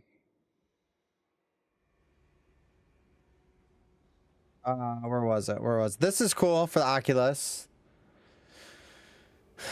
Teleport size reduced by double or changed for double damage. I don't know if Flame Scar is going to be good. That's actually pretty good too. Meteor size, Burning Instinct is increased, so I guess that is a buff to Meteor and Incinerate.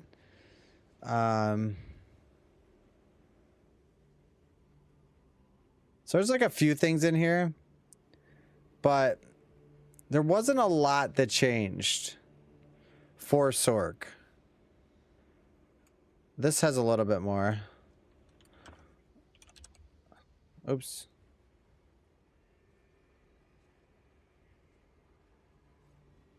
Like our Paragon tree got a little bit better.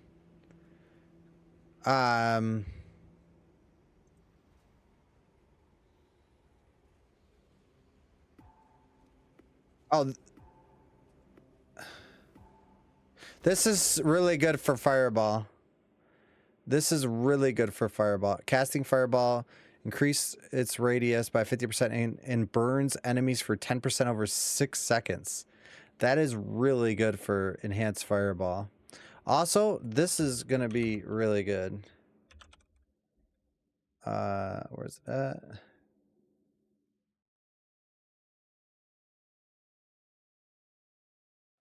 Where's that?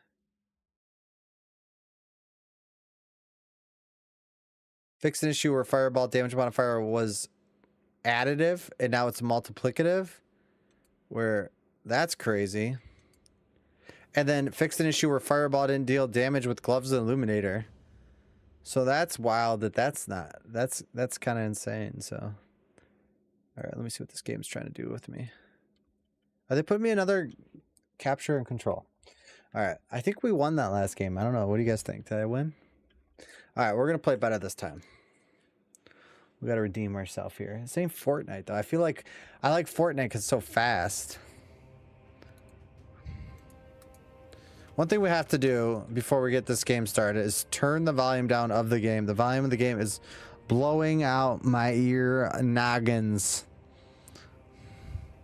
All right, we're gonna be. Let's be a beast. Let's be.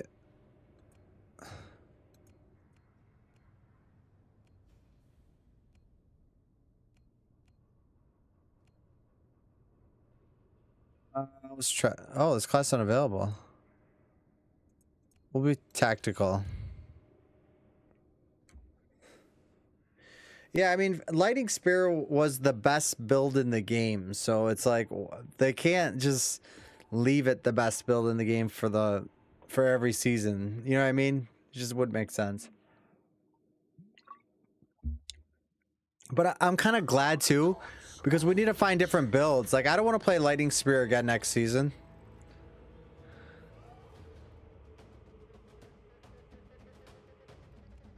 Oh my gosh, my bad.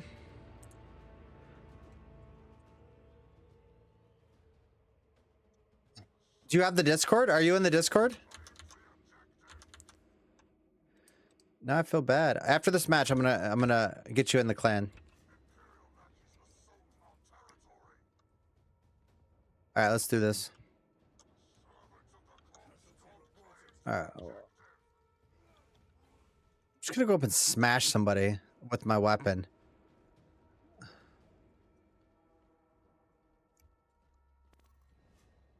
Oh, I have a shield.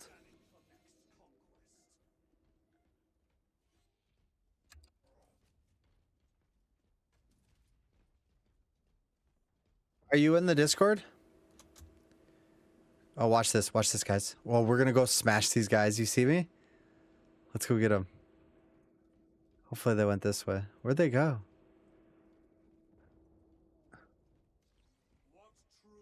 They're trying down here.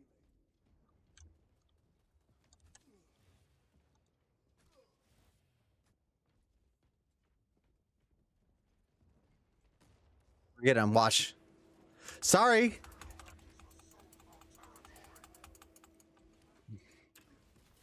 Oh, I should have just sniped him. I should have just sniped him. I don't know if you get on Discord, but if you do, I'll drop the link in the chat.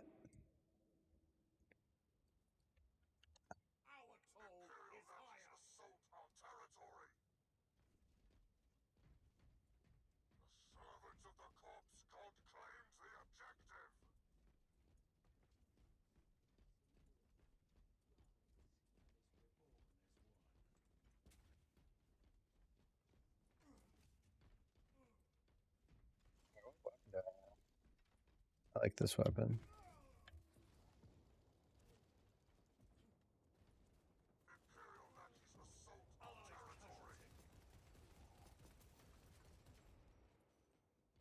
Got him.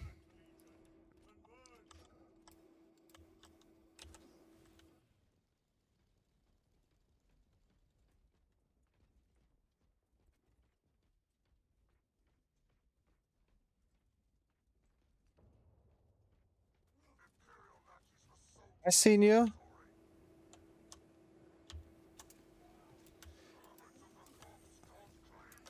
How did he kill me? What? What? That was not even possible. He killed me in like one shot. Oh my gosh, they're already beating us.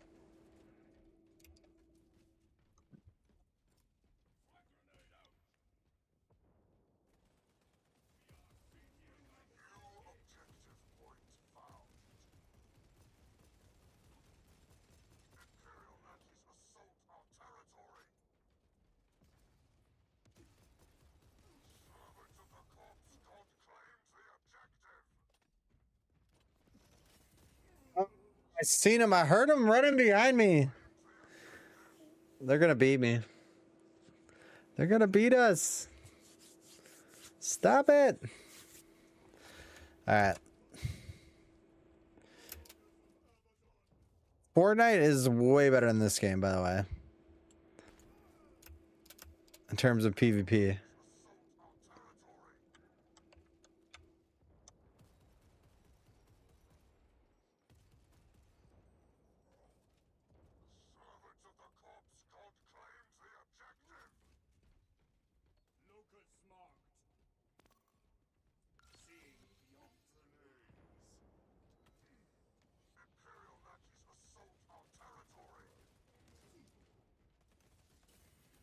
Behind me? Wow. That's hilarious. All right, this game's over.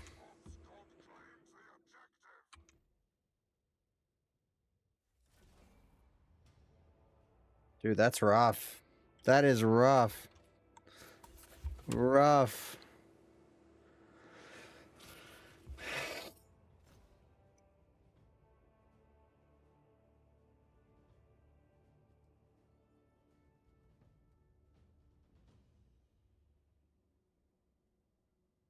Fuse just texted me and said, good night. Love you guys.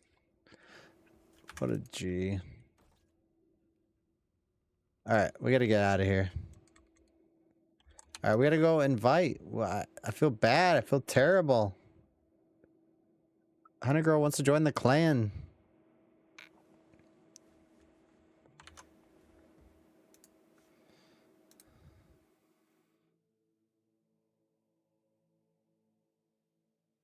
Game might explode.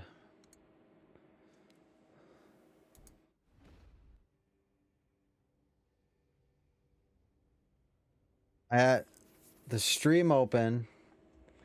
I got Diablo open. I got Space Marines open. Shoot, I might as well open up Clash of Clans.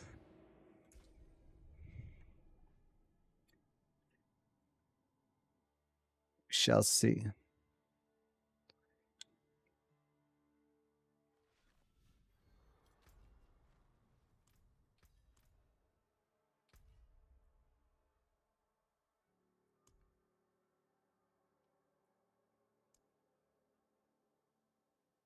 Jace Mac, 88.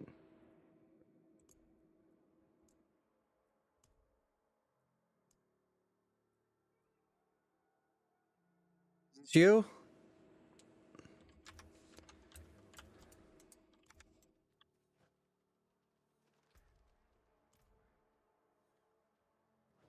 This is... All right, you should be good. Are you on? Zol's on. Z-Storm, I think I got you.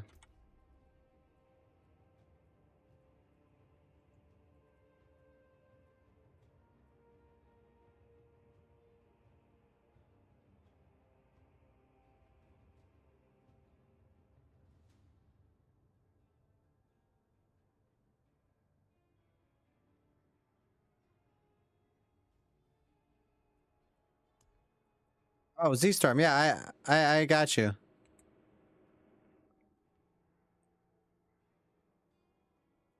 All right, cool, I got you.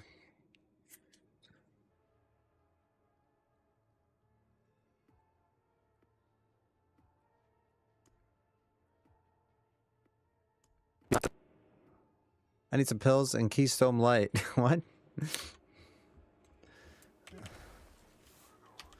Let me add you as a friend too.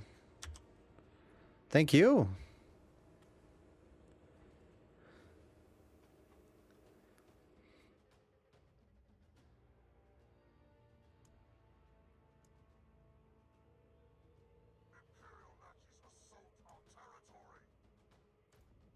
Wait, is it really playing the game again? Oh, it put me back in it, guys.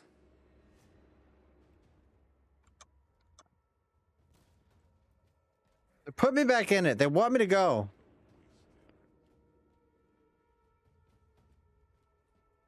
I hope you're doing all right so we get more people. I think we'll be all right. We'll be good.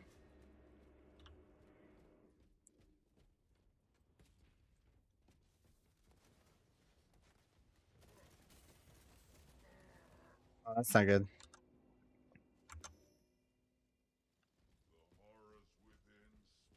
Where's my team?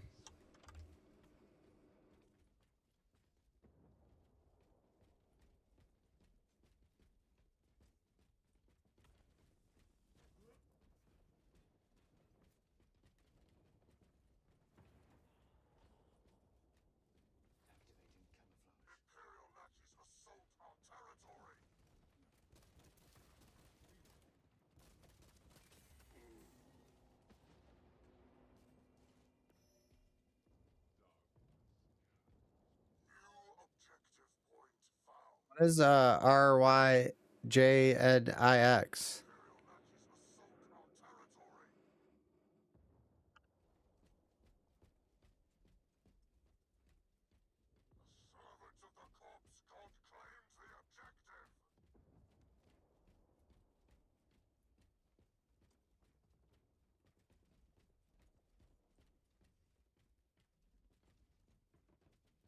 Switch EMU. Where are these guys at? Wait. Oh, I have the jetpack.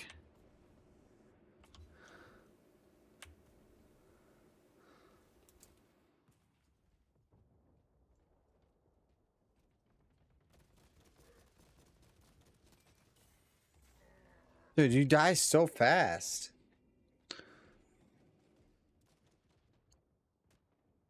Oh, that's pretty cool. Switch emulator.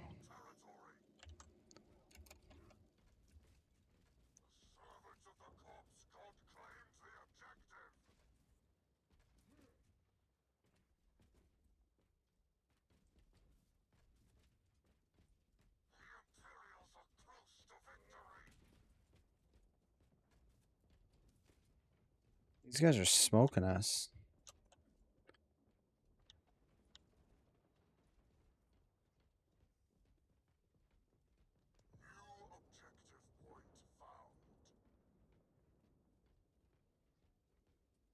These guys.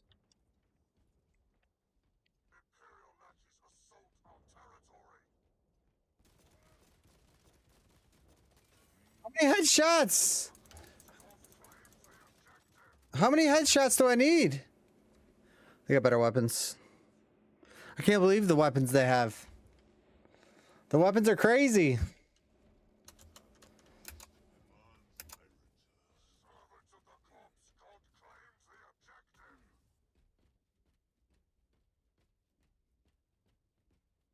What am I gonna level with, guys? What build should I use to level? I should let you guys pick. And then I'll make a build out of it.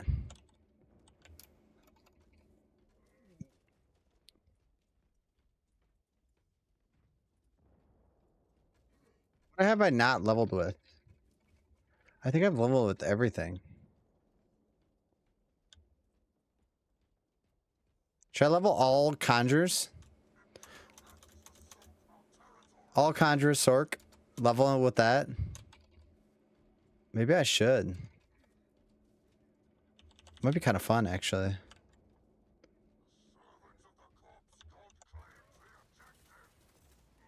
Dude, they got like the best guns. All right, PvP in this game sucks. I don't love it. I less than love it. Oh, I logged out and got right back into it.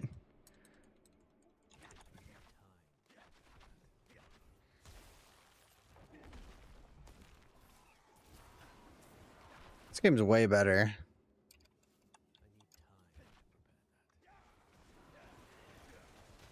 Oh, let's see if actually let's see if while I'm here.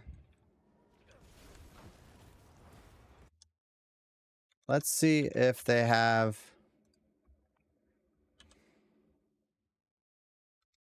Diablo builder. Oh yeah.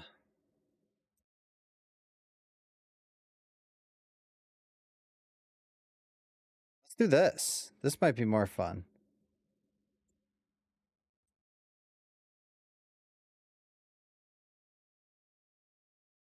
Let's make a building plan for leveling.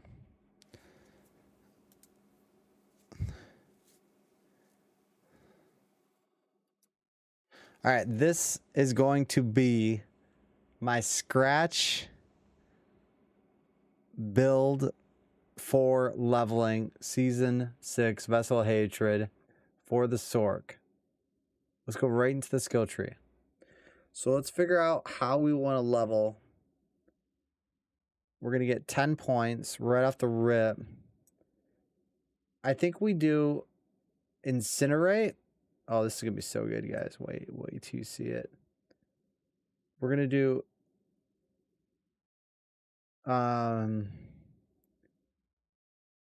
Incinerate right off the rip with Conjures. That's how we're gonna level. I think that's the right thing to do. I think it would be. So we could do. You can't do this yet. Unless you get Gloves Illuminator early, you can't really do that. Or the staff. But look at this. That's so good.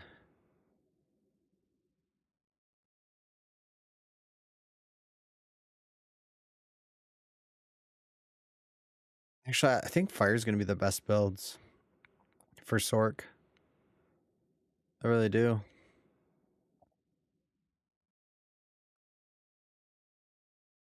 All right, so we're going to build. All right, we'll just do that. Then we'll get that. So we get 10 points off the bat. Off the gate.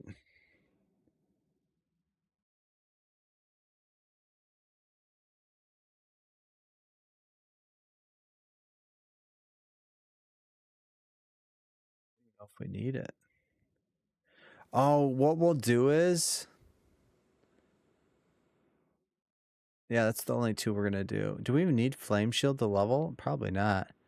It's going to be all summons. Watch this. This build's going to be so much fun. Heck yeah. Energy focus. You generate 6% barrier. Heck yeah, let's do it. And then damage reduction. Actually, we could just do this for now and then eventually get that. Then we want Hydras. Till we get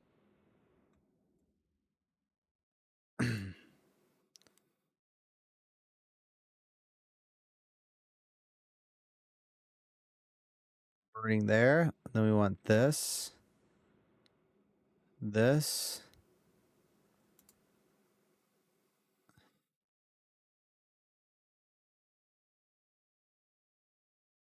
This.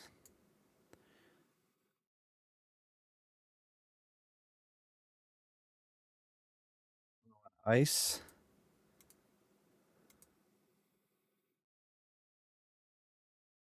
Start getting all these. This would be this is gonna be a cool leveling build.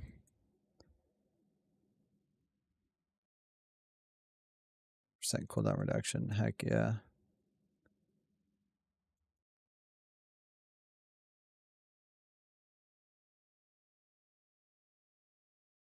Oh, this is good.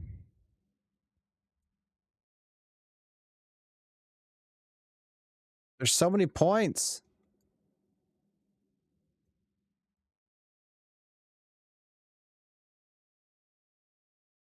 And Fireball has such high lucky hit. That's so good. It's so good. I'm totally leveling this. We gotta get this maxed. This maxed. How's there 20 remaining?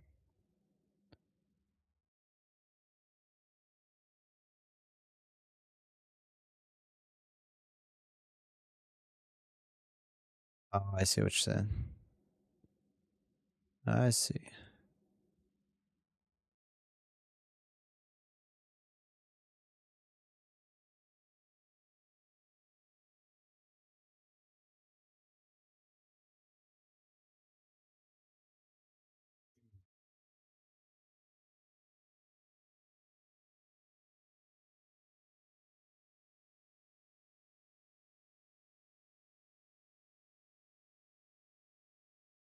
Dude, you won't even need. Yeah, this is it. It's the leveling build. Boom. Wow. Yeah. That's it.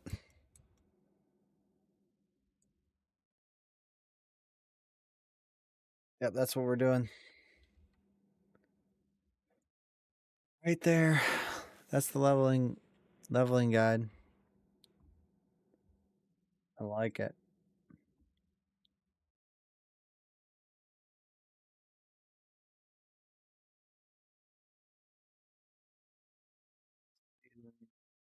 Six. So leveling.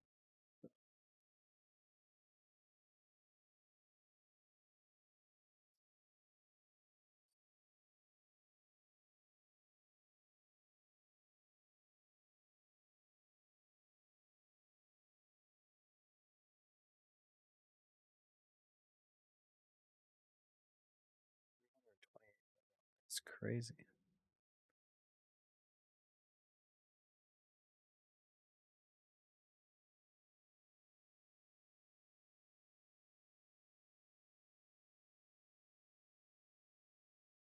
Oh, they already did this too. Look at this, guys. They already did that. That's so cool.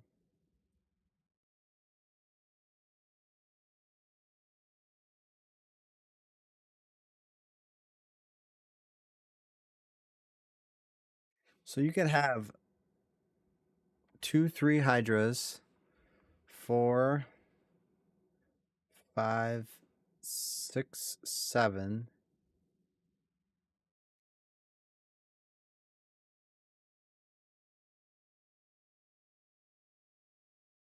8, 9, 10, 13. This will give you 13 summons.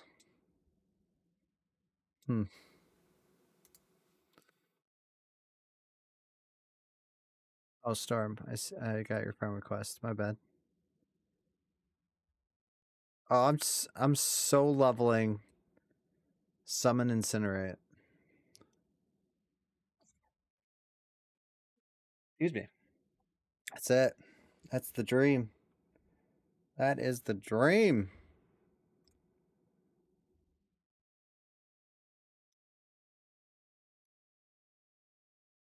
All right, well, I can't wait for freaking Monday. Monday, we are streaming the release. The game starts Monday at 7 p.m. Eastern. That is when you could play Season 6 Vessel of Hatred. That's the expansion. So this is nothing. This is Season 5. Whose ear do I have? Oh, Aozier. Aozier.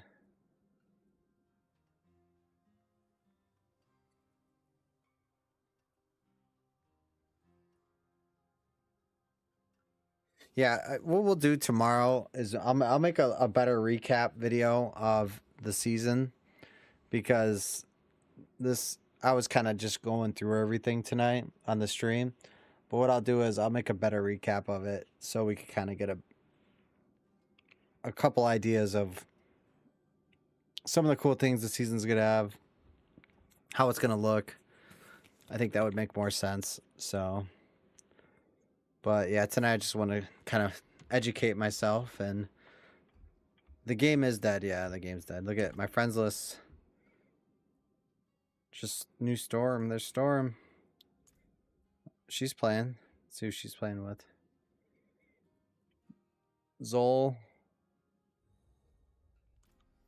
Oh, Zol plays with Storm. Nice.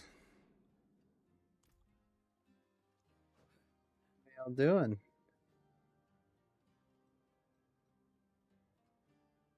What are y'all doing? There's going to be so much to do next season, though. I don't see how it could die at the end of the season.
I could just put a Hydra by every space.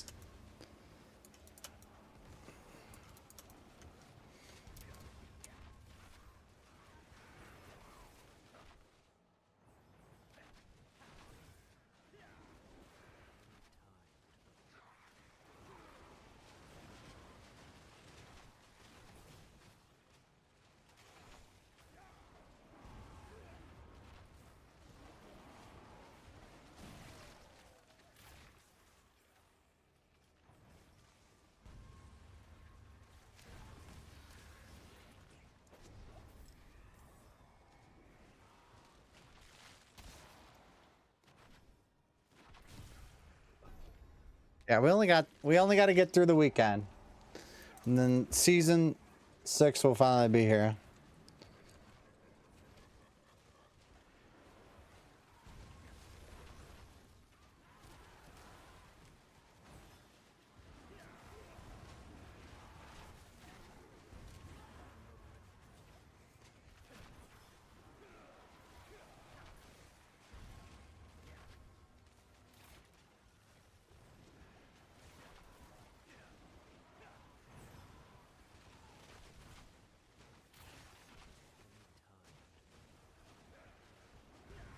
Oh, you're good. I'm just hanging out. I'm gonna log after this anyways. I gotta work on a couple things off stream.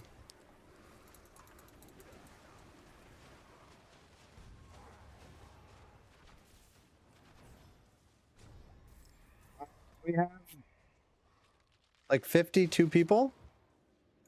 52?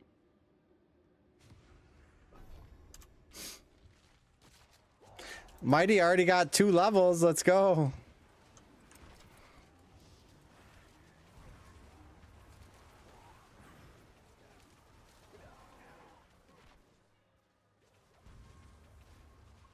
Oh, thank you so much. We are super pumped.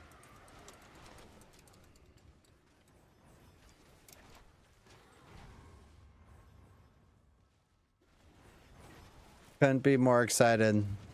It's gonna be awesome.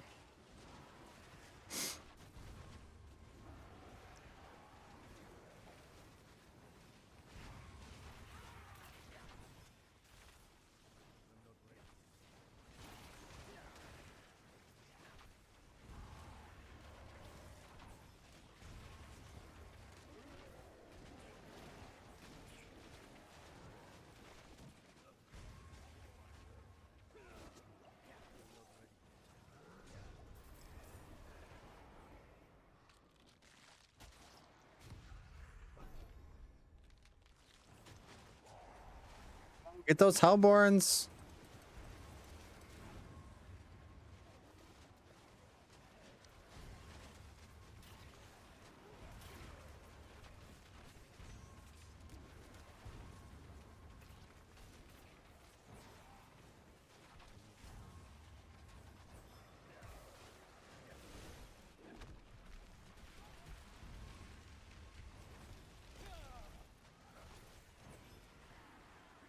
Why is the volume here so loud too?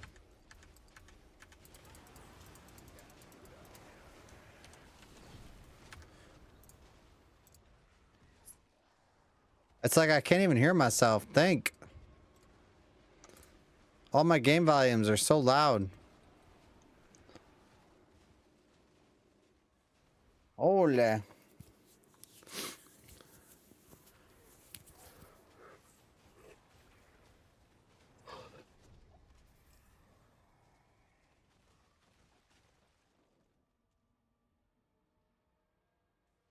All right, I'm actually gonna bounce out of this. Thanks for having me. Appreciate it.